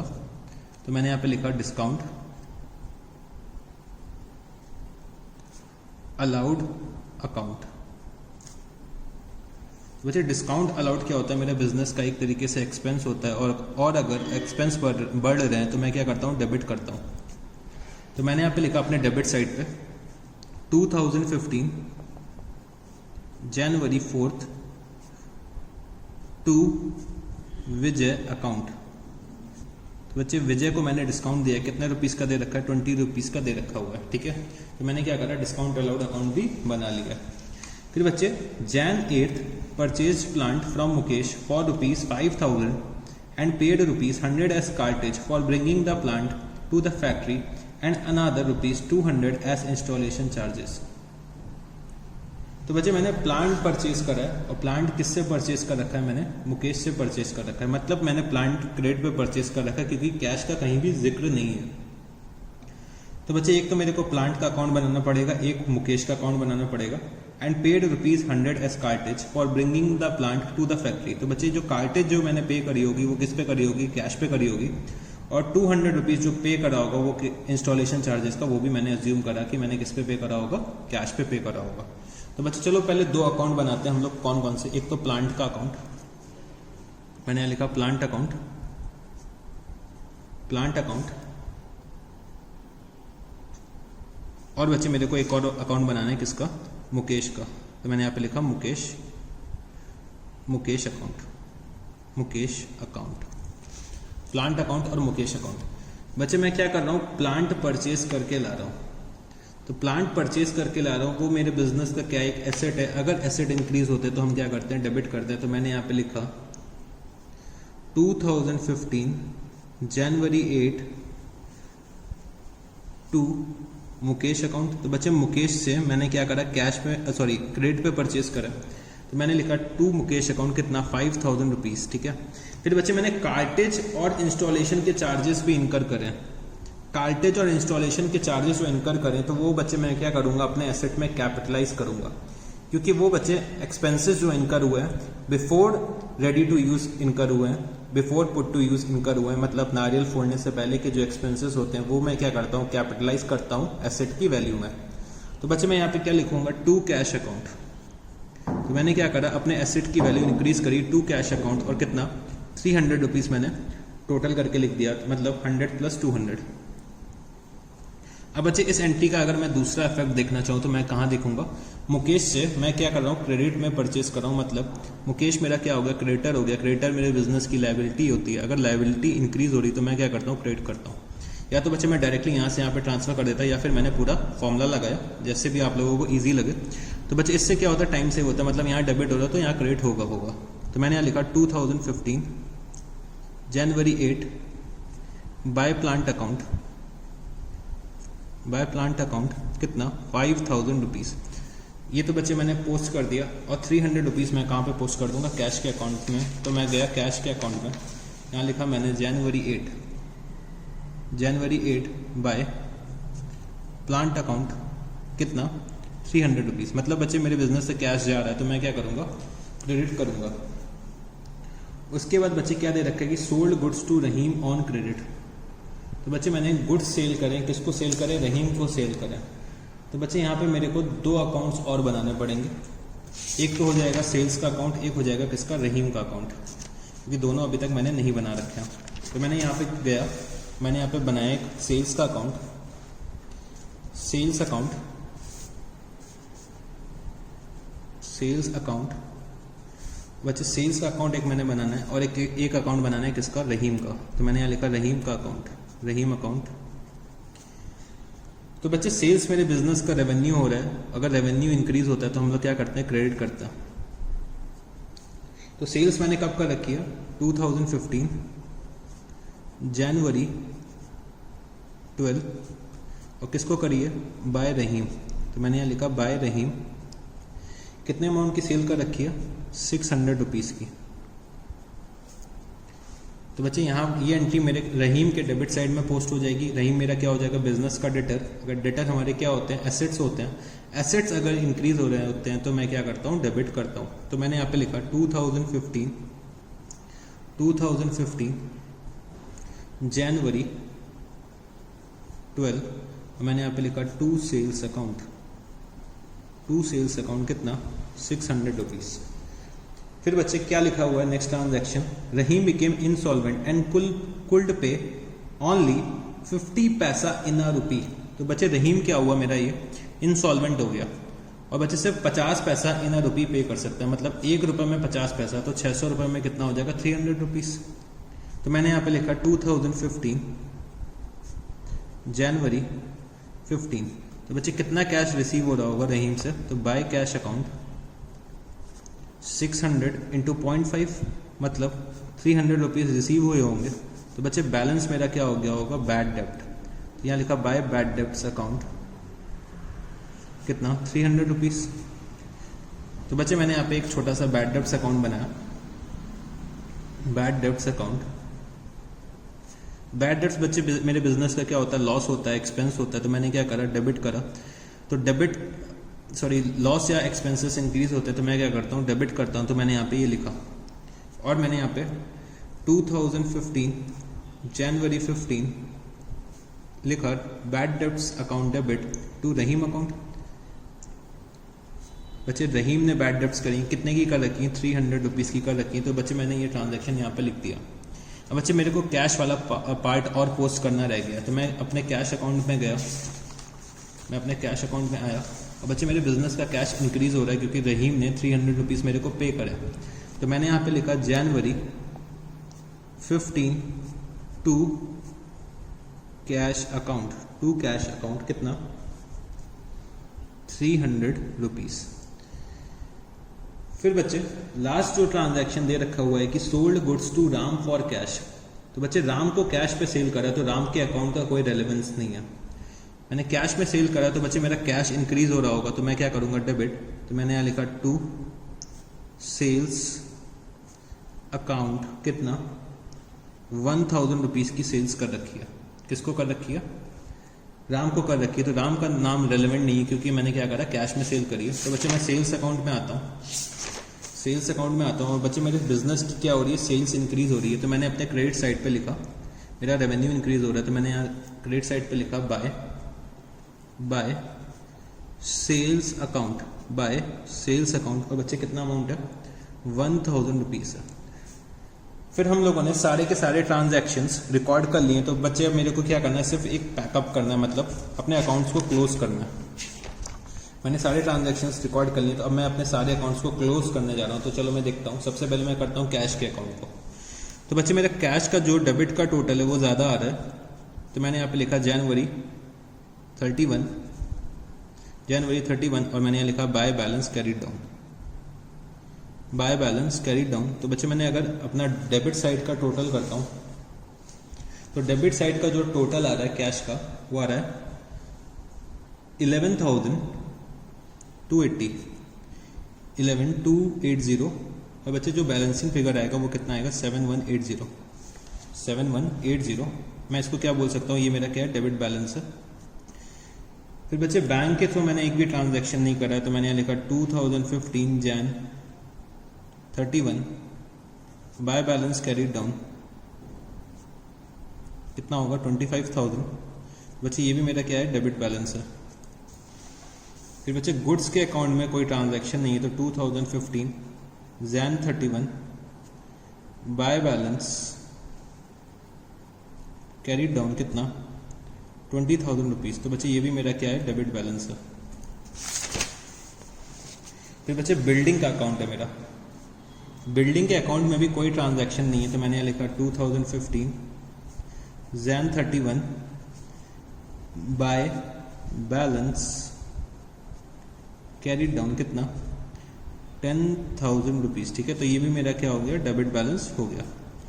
फिर बच्चे विजय के अकाउंट को मैं डायरेक्टली क्लोज कर सकता हूँ क्योंकि मेरा टोटल क्या है वो मैच्ड है, मतलब विजय से मेरे को कोई भी ट्रांजैक्शन नहीं करना।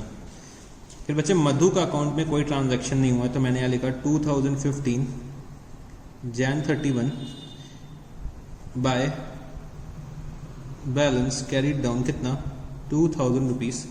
तो बच्चे ये भी क्या आ गया मेरा डेबिट बैलेंस आ गया। फिर बच्चे मेरा आनंद का अकाउंट दे रखा हुआ है तो आनंद के अकाउंट में भी कोई ट्रांजैक्शन नहीं है तो 2015 Jan 31 to balance carried down. तो बच्चे ये जो आएगा बैलेंस वो क्या होगा क्रेडिट बैलेंस होगा क्योंकि ये किधर आ रहा है डेबिट साइड आ रहा है। फिर बच्चे कैपिटल अकाउंट में भी कोई ट्रांजैक्शन नहीं है तो मैंने यहाँ लिखा 2015 January 1 to balance carried down कितना 55,000 रुपीज़ और बच्चे इसका भी क्या होगा क्रेडिट बैलेंस होगा। फिर बच्चे मैं अपने आता हूँ परचेस अकाउंट में तो परचेस अकाउंट का क्या आ जाएगा balance 2015 Jan 31 by balance carried down कितना हो जाएगा 4,000 रुपीज़ हो जाएगा। और ये क्या होगा हमारा डेबिट बैलेंस होगा। ठीक है, ये क्या होगा हमारा डेबिट बैलेंस होगा। फिर बच्चे डिस्काउंट रिसीव्ड भी मैं क्लोज करने जा रहा हूँ तो यहाँ लिखा 2015 Jan 31 to balance carried down और बच्चे ये कितना हो जाएगा 200 रुपीज़ होगा। और मैं यहाँ पे क्या लिख सकता हूँ ये मेरा क्या है क्रेडिट बैलेंस है। फिर बच्चे डिस्काउंट अलाउड अकाउंट मैंने यहाँ पे लिखा 2015 Jan 31 और यहाँ पे लिखा बाय बैलेंस कैरीड डाउन कितना 20 रुपीज़। तो बच्चे ये क्या होगा मेरा डेबिट बैलेंस होगा। फिर बच्चे प्लांट का अकाउंट, प्लांट के अकाउंट में सिर्फ दो ट्रांजैक्शन है 2015 Jan 31 by balance carried down कितना आएगा ये 5,300 रुपीज़ आ जाएगा। तो बच्चे ये भी मेरा क्या है डेबिट बैलेंस है। फिर बच्चे मुकेश का account 2015 Jan 31 to balance carried down कितना 5,000 रुपीज़ 5,000 रुपीज़ कितना मुकेश का क्लोजिंग बैलेंस आ गया। तो ये बच्चे मेरा क्या है क्रेडिट बैलेंस है। ठीक है, ये मेरा क्या है क्रेडिट बैलेंस है। उसके बाद बच्चे मेरा सेल्स का अकाउंट है, सेल्स का अकाउंट मैंने यहाँ पे लिखा 2015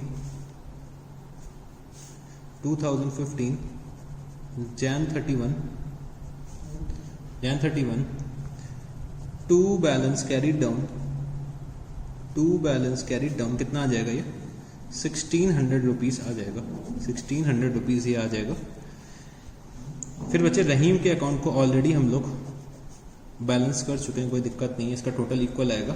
फिर बच्चे मेरा जो लास्ट बचा वो कौन सा है बैड डेब्ट्स का अकाउंट है तो 2015 Jan 31 और मैंने यहाँ पे लिखा बाय बैलेंस कैरीड डाउन कितना आएगा 300 रुपीज़। और बच्चे जो ये बैलेंस होगा वो क्या होगा मेरा डेबिट होगा और शायद मैं सेल्स का बैलेंस लिखना भूल गया हूँ, तो ये क्या होगा, क्रेडिट बैलेंस होगा। तो बच्चे ये वाला क्वेश्चन भी हम लोगों ने सॉल्व कर लिया कि हम लोग डायरेक्टली अपनी लेजर पोस्टिंग कैसे करते हैं। अगर बच्चे हमें जर्नल एंट्रीज ना भी पास करनी पड़े तो हम लोगों को डायरेक्टली लेजर पोस्टिंग करना आना चाहिए। तो बच्चे चलो एक क्वेश्चन और डिस्कस करते हैं जो हमारा लास्ट क्वेश्चन होगा लेजर का। तो ये क्वेश्चन जो हम लोग करने जा रहे हैं वो बच्चे बहुत इंपॉर्टेंट है आपके एग्जाम के पॉइंट ऑफ व्यू से। तो इस क्वेश्चन में बच्चों को बहुत दिक्कत होती है, तो ये क्वेश्चन को बहुत ही कॉन्सेंट्रेशन मैनर में पढ़ना, मतलब अच्छे से कॉन्सेंट्रेट करना इस क्वेश्चन को समझने के लिए। तो चलो हम लोग इस क्वेश्चन को शुरू करते हैं। तो मेरे साथ ओपन करिएगा। तो बच्चे क्वेश्चन नंबर 3, और जो ये क्वेश्चन है वो वेरी वेरी इंपॉर्टेंट है, वेरी वेरी इंपॉर्टेंट। तो बच्चे इसको बहुत अच्छे से समझने की कोशिश करना, बच्चे इसमें बहुत ज़्यादा कंफ्यूज होते हैं। तो चलो हम लोग इसको सॉल्व करते हैं। The following data is given by mister S the owner with a request to compile only the 2 personal accounts of Mr. R and Mr. H and Mr. R in his ledger for the month of April 2015। तो बच्चे ये data कुछ mister S ने दे रखा हुआ है और वो हमसे रिक्वेस्ट कर रहे हैं कि हम लोग मिस्टर एच का अकाउंट बना के दिखाएं और मिस्टर आर का अकाउंट बना के दिखाएं। तो चलो बच्चे हम लोग क्या करना है, मिस्टर एस की बुक्स में मिस्टर एच और मिस्टर आर का अकाउंट बनाना है। तो बच्चे ये ट्रांजैक्शंस कुछ दे रखे हुए हैं डेट वाइज, तो चलो हम लोग देखते हैं। तो 1 अप्रैल को क्या ट्रांजैक्शन हुआ है, Mr S owes Mr R ₹15,000, Mr H owes Mr S ₹20,000।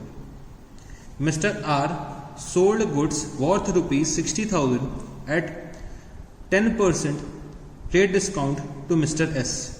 Mister S sold goods to Mr H goods price at ₹30,000. Record a purchase of ₹25,000 net from R which were sold to H at a profit of ₹15,000. Mr. S rejected 10% of Mr. R's good of 4th April। 4th April के goods को reject कर दिया। फिर बच्चे Mr S issued a cash memo for ₹10,000 to Mr H who came personally for this consignment of goods urgently needed by him.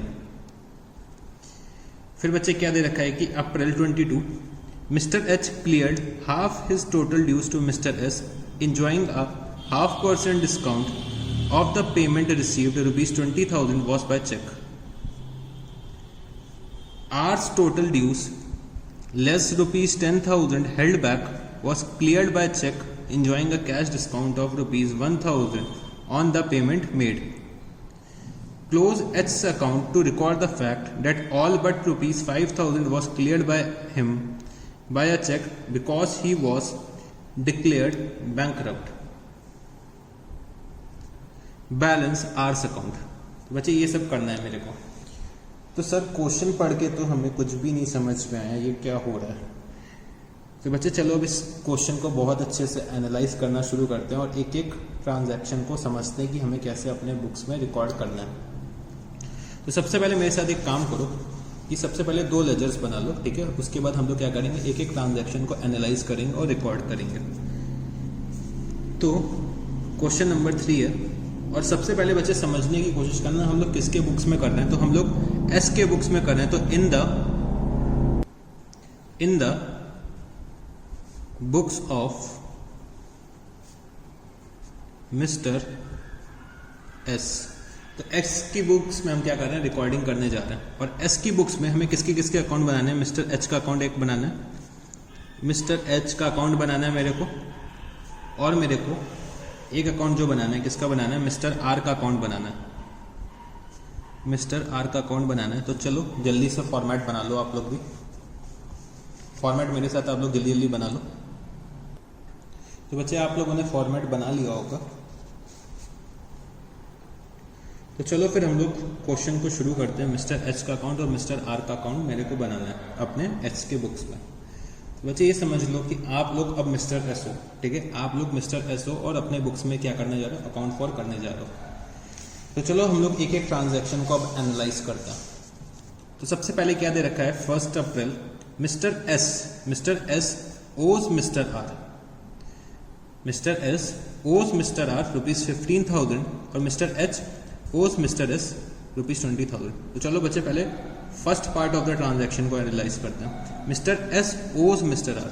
बच्चे ओज का मतलब क्या होता है, अगर मैं लिखना चाहूँ यहाँ पे, ओज का मतलब क्या होता है, बोरो करना, बोरो। तो लिख सकता हूँ मैं बोरोस। तो Mr S borrows Mr R. अगर मैं इसको और अच्छे से इंटरप्रेट करूँ तो मैं लिख सकता हूँ Mr S borrows from Mr R. मतलब मिस्टर आर मेरे क्या हो गए, क्रेडिटर हो गए। मिस्टर आर मेरे क्या हो गए, क्रेडिटर हो गए। और क्रेडिटर का हमेशा क्या होता है, क्रेडिट बैलेंस होता है, क्योंकि क्रेडिटर मेरी क्या होती है, लायबिलिटी होती है। तो चलो बच्चे सबसे पहले हम लोग ये लिख लेते हैं 2015 अप्रैल 1। तो बच्चे आर कौन है, मेरे क्रेडिटर हो गए, तो मैंने यहाँ पे लिख भी दिया लायबिलिटी। ठीक है, ये सब चीज़ें आपको एग्जाम में नहीं लिखनी है, आप लोग चाहो तो पेंसिल से लिख लेना एग्जाम में और बाद में रब कर देना। तो लायबिलिटी, और लायबिलिटी अगर इंक्रीज होती है तो हम लोग क्या करते हैं, क्रेडिट। तो मैंने यहाँ लिखा बाय बैलेंस ब्रॉट डाउन कितना, ₹15,000। फिर बच्चे जो नेक्स्ट डे रखा हुआ है वो क्या, मिस्टर एच ओज मिस्टर एस। तो मतलब मिस्टर एच ने बोरो करा होगा मिस्टर एस से, तो mister H borrows from mister S. तो बच्चे मिस्टर एस की बुक्स में हम रिकॉर्डिंग कर रहे हैं, तो मिस्टर एस की बुक्स में मिस्टर एच क्या हो जाएंगे, डेटर हो जाएंगे। मिस्टर एच ने बोरो करा है, मतलब मिस्टर एस ने लेंड करा होगा। तो मिस्टर एच मेरे क्या हो गए, डेटर हो गए। तो डेटर के बैलेंसेस क्या होते हैं, डेबिट होते हैं, क्योंकि वो मेरे बिजनेस के क्या होते हैं, एसेट्स होते हैं। तो मैं क्या अपने मिस्टर एच के अकाउंट में गया और मैंने यहाँ पे लिखा 2015 अप्रैल 1 और टू बैलेंस ब्रॉट डाउन कितना, ₹20,000। तो बच्चे मैंने पहला ट्रांजैक्शन तो अपना एनालाइज कर लिया। इसके बाद चलो बच्चे और आगे बढ़ते हैं। तो क्या दे रखा हुआ next transaction, Mr R sold goods worth ₹60,000 at 10% trade discount to Mr S. तो बच्चे हम लोग एस की बुक्स में अकाउंट फॉर कर रहे हैं, मतलब मैं मिस्टर एस हूं। तो बच्चे मिस्टर एस क्या कर रहे हैं, परचेज कर रहे हैं। किससे परचेज कर रहे हैं, मिस्टर आर से। आर से हमने गुड्स परचेज करे, मतलब आर बच्चे मेरे को क्रेडिट में सेल कर रहे हैं। तो बच्चे मेरी लायबिलिटी और इंक्रीज हो रही होगी, तो बच्चे मैं मिस्टर आर के अकाउंट में क्या लिखूंगा, अप्रैल 4। और बच्चे मेरी लायबिलिटी इंक्रीज हो रही है, तो मैं क्या करता हूँ, क्रेडिट करता हूँ। तो मैंने यहाँ पे लिखा बाय परचेज अकाउंट। किस वजह से मेरी लायबिलिटी इंक्रीज हो रही है, परचेज की वजह से हो रही है। तो बच्चे मिस्टर आर ने जो गुड्स सेल करें वो कितने के सेल करें, ₹60,000 के सेल करें और 10% ट्रेड डिस्काउंट। मतलब 60,000 का अगर मैं 10% निकालता हूँ तो ₹6,000 का डिस्काउंट है। तो बच्चे मेरी जो नेट परचेज प्राइस होगी वो कितनी आएगी, ₹54,000। वो मैंने यहाँ पे लिख दिया। अगर मैं ब्रैकेट में लिखना चाहूँ तो क्या लिख सकता हूँ, 60,000 का 90% या फिर 60,000 माइनस 10%। ठीक है, तो मैंने यहाँ पे ये दिखा दिया। फिर बच्चे जो थर्ड ट्रांजैक्शन दे रखा हुआ है, क्या दे रखा है कि Mr S sold to Mr H goods prices at ₹30,000। तो बच्चे मिस्टर एस ने मिस्टर एच को सेल करा और क्रेडिट पे सेल करा, तो बच्चे मेरे डेटर्स इंक्रीज हो रहे होंगे। तो मैंने यहाँ पे लिखा अप्रैल 5 टू सेल्स अकाउंट। किस वजह से मेरे डेटर्स इंक्रीज हो रहे हैं, सेल्स की वजह से। तो टू सेल्स अकाउंट कितना, ₹30,000। उसके बाद बच्चे क्या दे रखा है कि 17 April record a purchase of ₹25,000 net from R which were sold to H at a profit of ₹15,000। तो बच्चे मैंने क्या करा, आर से परचेज करा और एच को सेल कर दिया। आर से परचेज करा और एच को सेल करिए। तो आर से परचेज करा कितने पे, 25,000 पे। और बच्चे जो सेल्स करी है एच को वो 15,000 रुपये प्रॉफिट ऐड करने के बाद करिए। तो मतलब एच को जो सेल्स करी होगी वो कितने पे कर रखी होगी, 40,000 रुपीज़ में। तो चलो बच्चे इस ट्रांजैक्शन को रिकॉर्ड करते हैं। तो सबसे पहले हम लोग क्या कर रहे हैं, आर से परचेज कर रहे हैं। कब परचेज कर रहे हैं, 17 अप्रैल को। तो मैंने यहाँ लिखा 17 by purchase account by purchase account. कितने पे परचेज करा मैंने? 25,000 रुपीज़ पे मैंने परचेज करा। मैंने 25,000 रुपीज़ पे आर से परचेज करा, तो मैंने यहाँ पे लिखा बाय परचेज अकाउंट। और बच्चे यही गुड्स मैंने किसको बेच दिए? एच को बेच दिए। तो एच को अगर मैं सेल करता हूँ तो यहाँ लिखूंगा to sales account, to sales account, क्योंकि मेरे डेटर्स इंक्रीज हो रहे हैं तो मैं क्या करूँगा? डेबिट करूँगा, तो टू सेल्स अकाउंट।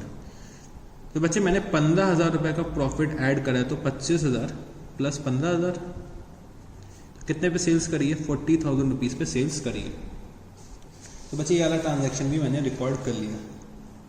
इसके बाद बच्चे क्या दे रखा है कि April 18 Mr S rejected 10% of Mr R's good of 4th अप्रैल।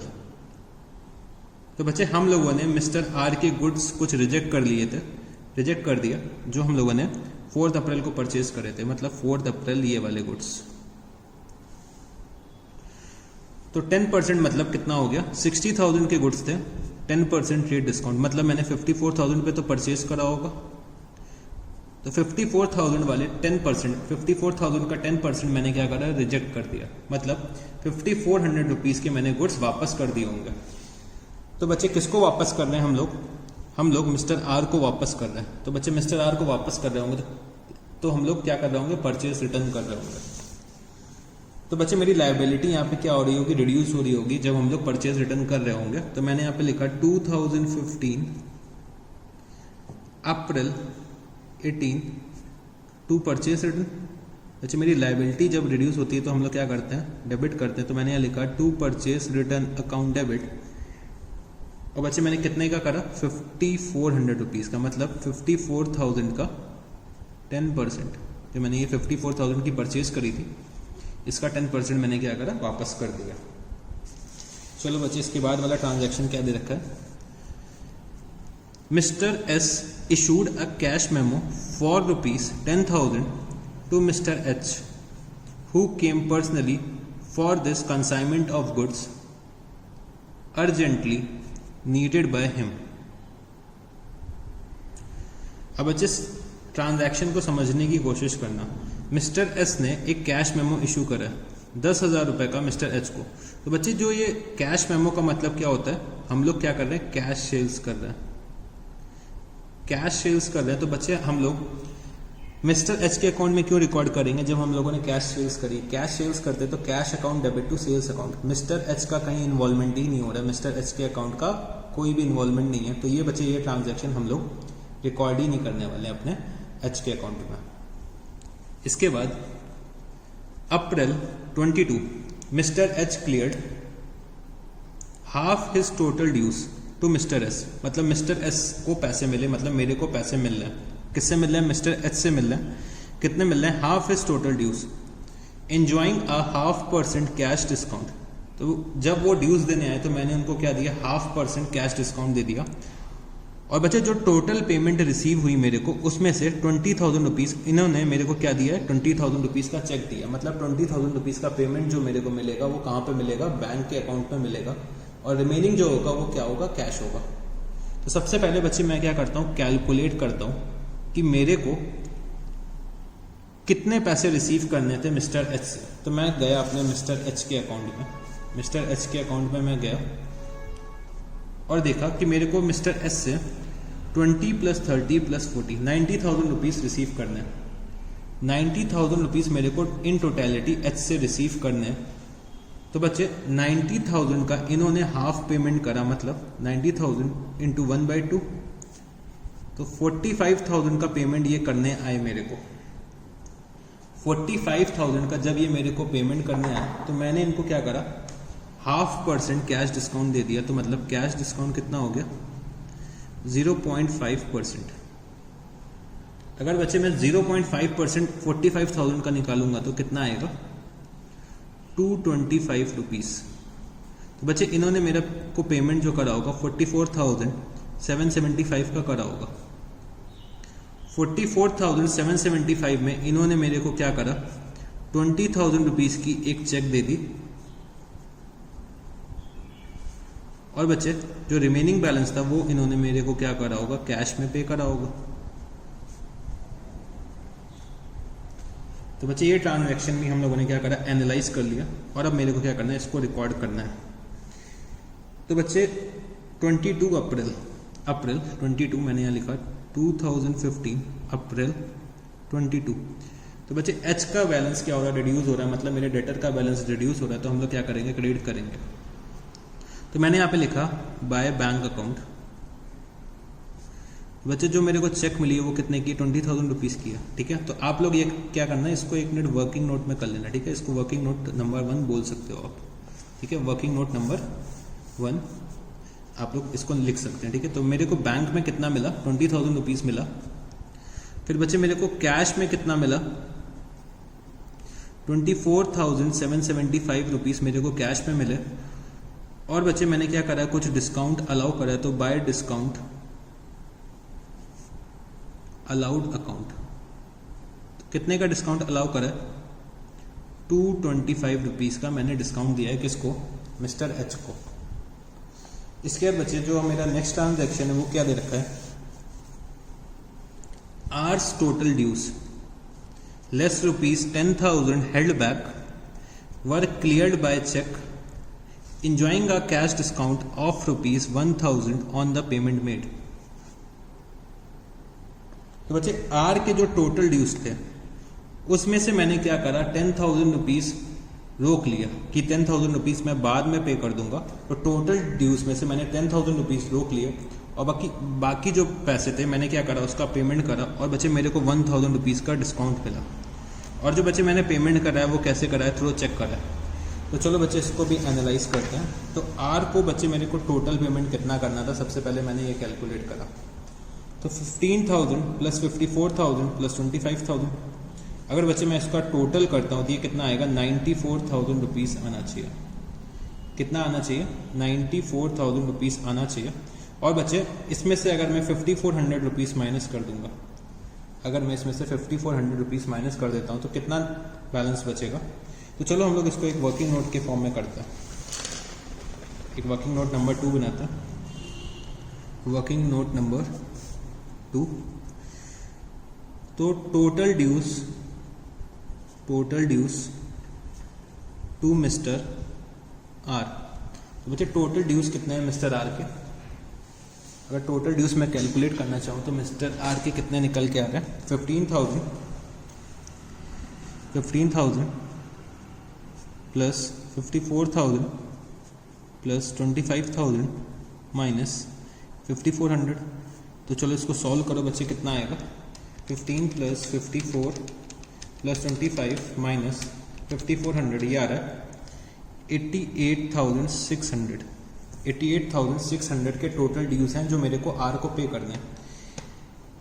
इसमें से बच्चे मैंने क्या करा, 10,000 रुपये अभी रोक लिया, तो मैंने यहाँ पे लिखा माइनस हेल्ड बैक मतलब 10,000 रुपये मैंने कहा कि बाद में पेमेंट कर दूंगा, अभी मैंने ये 10,000 रुपये रोक लिया। तो बच्चे मैं 78,600 का पेमेंट करने जा रहा हूँ। तो बच्चे मैं 78,600 का पेमेंट करने गया तो मेरे को कुछ डिस्काउंट रिसीव हुआ है। तो कितना डिस्काउंट रिसीव हुआ है, 1,000 रुपीज़ का डिस्काउंट रिसीव्ड, 1,000 रुपीज़। तो बच्चे नेट में मैंने कितना पेमेंट करा होगा, 77,600 का मैंने पेमेंट करा होगा। तो पेमेंट मेड मेरा कितना आ गया, 77,600 का। तो मैंने यहाँ पे लिखा मिस्टर आर के अकाउंट के डेबिट साइड में, क्योंकि मेरी लायबिलिटी क्या हो रही है, रिड्यूस हो रही है। तो लायबिलिटी अगर रिड्यूस होती है तो हम लोग क्या करते हैं, डेबिट करते हैं। तो हमने यहाँ पे लिखा अप्रैल 26, और यहाँ पे मैंने लिखा टू बैंक अकाउंट, क्योंकि मैं किस में पेमेंट कर रहा हूँ, चेक के थ्रू कर रहा हूँ। तो मैंने यहाँ पे लिखा टू बैंक अकाउंट 77,600। और बच्चे मेरे को क्या हुआ, डिस्काउंट रिसीव हुआ है, तो मैंने यहाँ लिखा to discount received account, to discount received account कितना, 1,000 रुपीज़। और मैंने यहाँ पे लिखा working note number 2, working note number 2 पे मैंने लिख दिया। फिर बच्चे मेरा क्या आया, अप्रैल 29 आया। अप्रैल 29 को अगर मैं देखूं तो मेरे को क्या करना है, close H account to record the fact that all but ₹5,000 was cleared by him by a check। Because he was declared bankrupt. Sir ये क्या लिखा हुआ है, ये मेरे अभी भी नहीं समझ में आया। चलो बच्चे एक बार फिर से रीड करता है। क्लोज एच अकाउंट, एच के अकाउंट को मेरे को क्या करना है, क्लोज करना है। To record the fact that all but ₹5,000 was cleared by him. फिर से पढ़ते हैं, चलो। Close H account to record the fact that all but ₹5,000 was cleared by him. मतलब एच ने सारा पेमेंट कर दिया, जितना भी उसका टोटल ड्यूज आउटस्टैंडिंग था उसने सारा पेमेंट कर दिया, बस 5,000 रुपये का पेमेंट नहीं कर पाया। तो वो बच्चे 5,000 रुपये मेरी क्या हो जाएगी, बैड डेप्ट हो जाएगी, और रिमेनिंग क्या हो जाएगा, मेरा का पेमेंट हो जाएगा। किससे हो जाएगा, चेक के थ्रू हो जाएगा। मतलब to record the fact that all payment मिल रहा है बट 5,000 रुपीज़ मेरे को नहीं मिल रहा है। मेरे को सारा पेमेंट मिल रहा है बट 5,000 रुपीज़ नहीं मिल रहा है। तो अगर मैं इसमें से बट 5,000 हाइड कर देता तो क्या निकल के आता, close H account to record the fact that all was cleared by him, all but 5,000। तो बच्चे 5,000 रुपीज़ मेरा क्या हो गया, बैड डेप्ट हो गया। तो रिमेनिंग पेमेंट मेरे को कैसे मिल गया होगा, चेक के थ्रू मिल गया होगा। तो मैंने यहाँ पे आया और मैंने यहाँ पे लिखा एच के अकाउंट में अप्रैल 29 बाय बैंक अकाउंट। तो बच्चे टोटल ड्यूज कितने आउटस्टैंडिंग थे मिस्टर एस से। तो बच्चे इससे पहले जब हमने वर्किंग नोट बनाया था तो 90,000 में इन्होंने हाफ का पेमेंट करा था, मतलब 45,000 का पेमेंट करा था। तो बच्चे अभी भी 45,000 आउटस्टैंडिंग हो गई, क्योंकि अभी हाफ पेमेंट हुआ है। तो 45,000 रुपीज़ अभी भी आउटस्टैंडिंग होंगे। तो 45,000 में से इन्होंने 40,000 रुपीज़ का तो मेरे को पेमेंट कर दिया होगा, और बच्चे 5,000 रुपीज़ की क्या हो गई होगी, बैड डेप्ट्स हो गई होंगी। बैड डेप्ट्स हो गई होंगी, तो 5,000 रुपीज़ की मैंने यहाँ पे क्या लिखा, बैड डेप्ट्स। तो बच्चे बैड डेप्ट्स लिख दिया, और बच्चे मेरे को क्या करना है, एच के अकाउंट को क्लोज करना है। तो मैंने यहाँ पे लिखा टोटल कितना आ जाएगा, 90,000 रुपीज़ इधर आ जाएगा और 90,000 रुपीज़ इधर भी आ जाएगा। तो बच्चे मैंने क्या करा, एच का अकाउंट कंप्लीट कर लिया। फिर बच्चे जो लास्ट दे रखा है कि बैलेंस आर्स अकाउंट, तो बस आर के अकाउंट को मेरे को अब क्या करना है, बैलेंस करना है। तो चलो बच्चे बैलेंस कर लेते हैं। तो मेरा इधर साइड का जो टोटल आ रहा है वो कितना आ रहा है,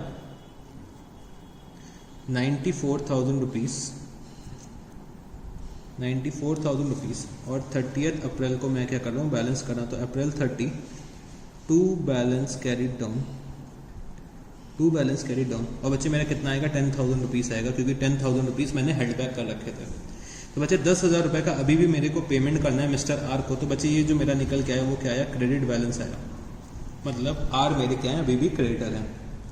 तो बच्चे ये क्वेश्चन बहुत अच्छा क्वेश्चन था, जिसमें बच्चे बहुत सारा कन्फ्यूजन लेकर आते हैं मेरे पास। तो बच्चे इसमें कन्फ्यूज रहते हैं, तो इसीलिए मैंने एक एक पॉइंट को बहुत डिटेल में डिस्कस करा है, जिससे कि आप लोग इस क्वेश्चन को बहुत अच्छे से समझ लें। अगर आपको कोई भी पॉइंट नहीं समझ में आया है, ठीक है, तो आप लोग मेरे से पर्सनली पूछ सकते हो फिर से, या फिर आप लोग इस वीडियो को एक बार दोबारा से देख सकते हो इतने पार्ट की, ठीक है। तो ये क्वेश्चन बहुत इंपॉर्टेंट होता है। ऐसा क्वेश्चन हो सकता है मिलता जुलता आपको एग्जाम में मिल जाए, ठीक है। ऐसा क्वेश्चन हो सकता है मिलता जुलता आपको एग्जाम में मिल जाए। इसमें क्या करेगा, एग्जामिनर आपको कंफ्यूज करेगा, ठीक है। तो आपको इस क्वेश्चन को एक बार दोबारा से खुद से लगाना है और देखना है कि आप खुद से इसको सॉल्व कर पा रहे हो कि नहीं कर पा रहे हो, ठीक है। तो बच्चे हम लोगों ने अपना लेजर का जो टॉपिक है वो पूरी तरह से फिनिश कर दिया। तो अब चलो बच्चे कुछ होमवर्क ले लो। तो होमवर्क आप लोग मेरे साथ नोट करो, होमवर्क।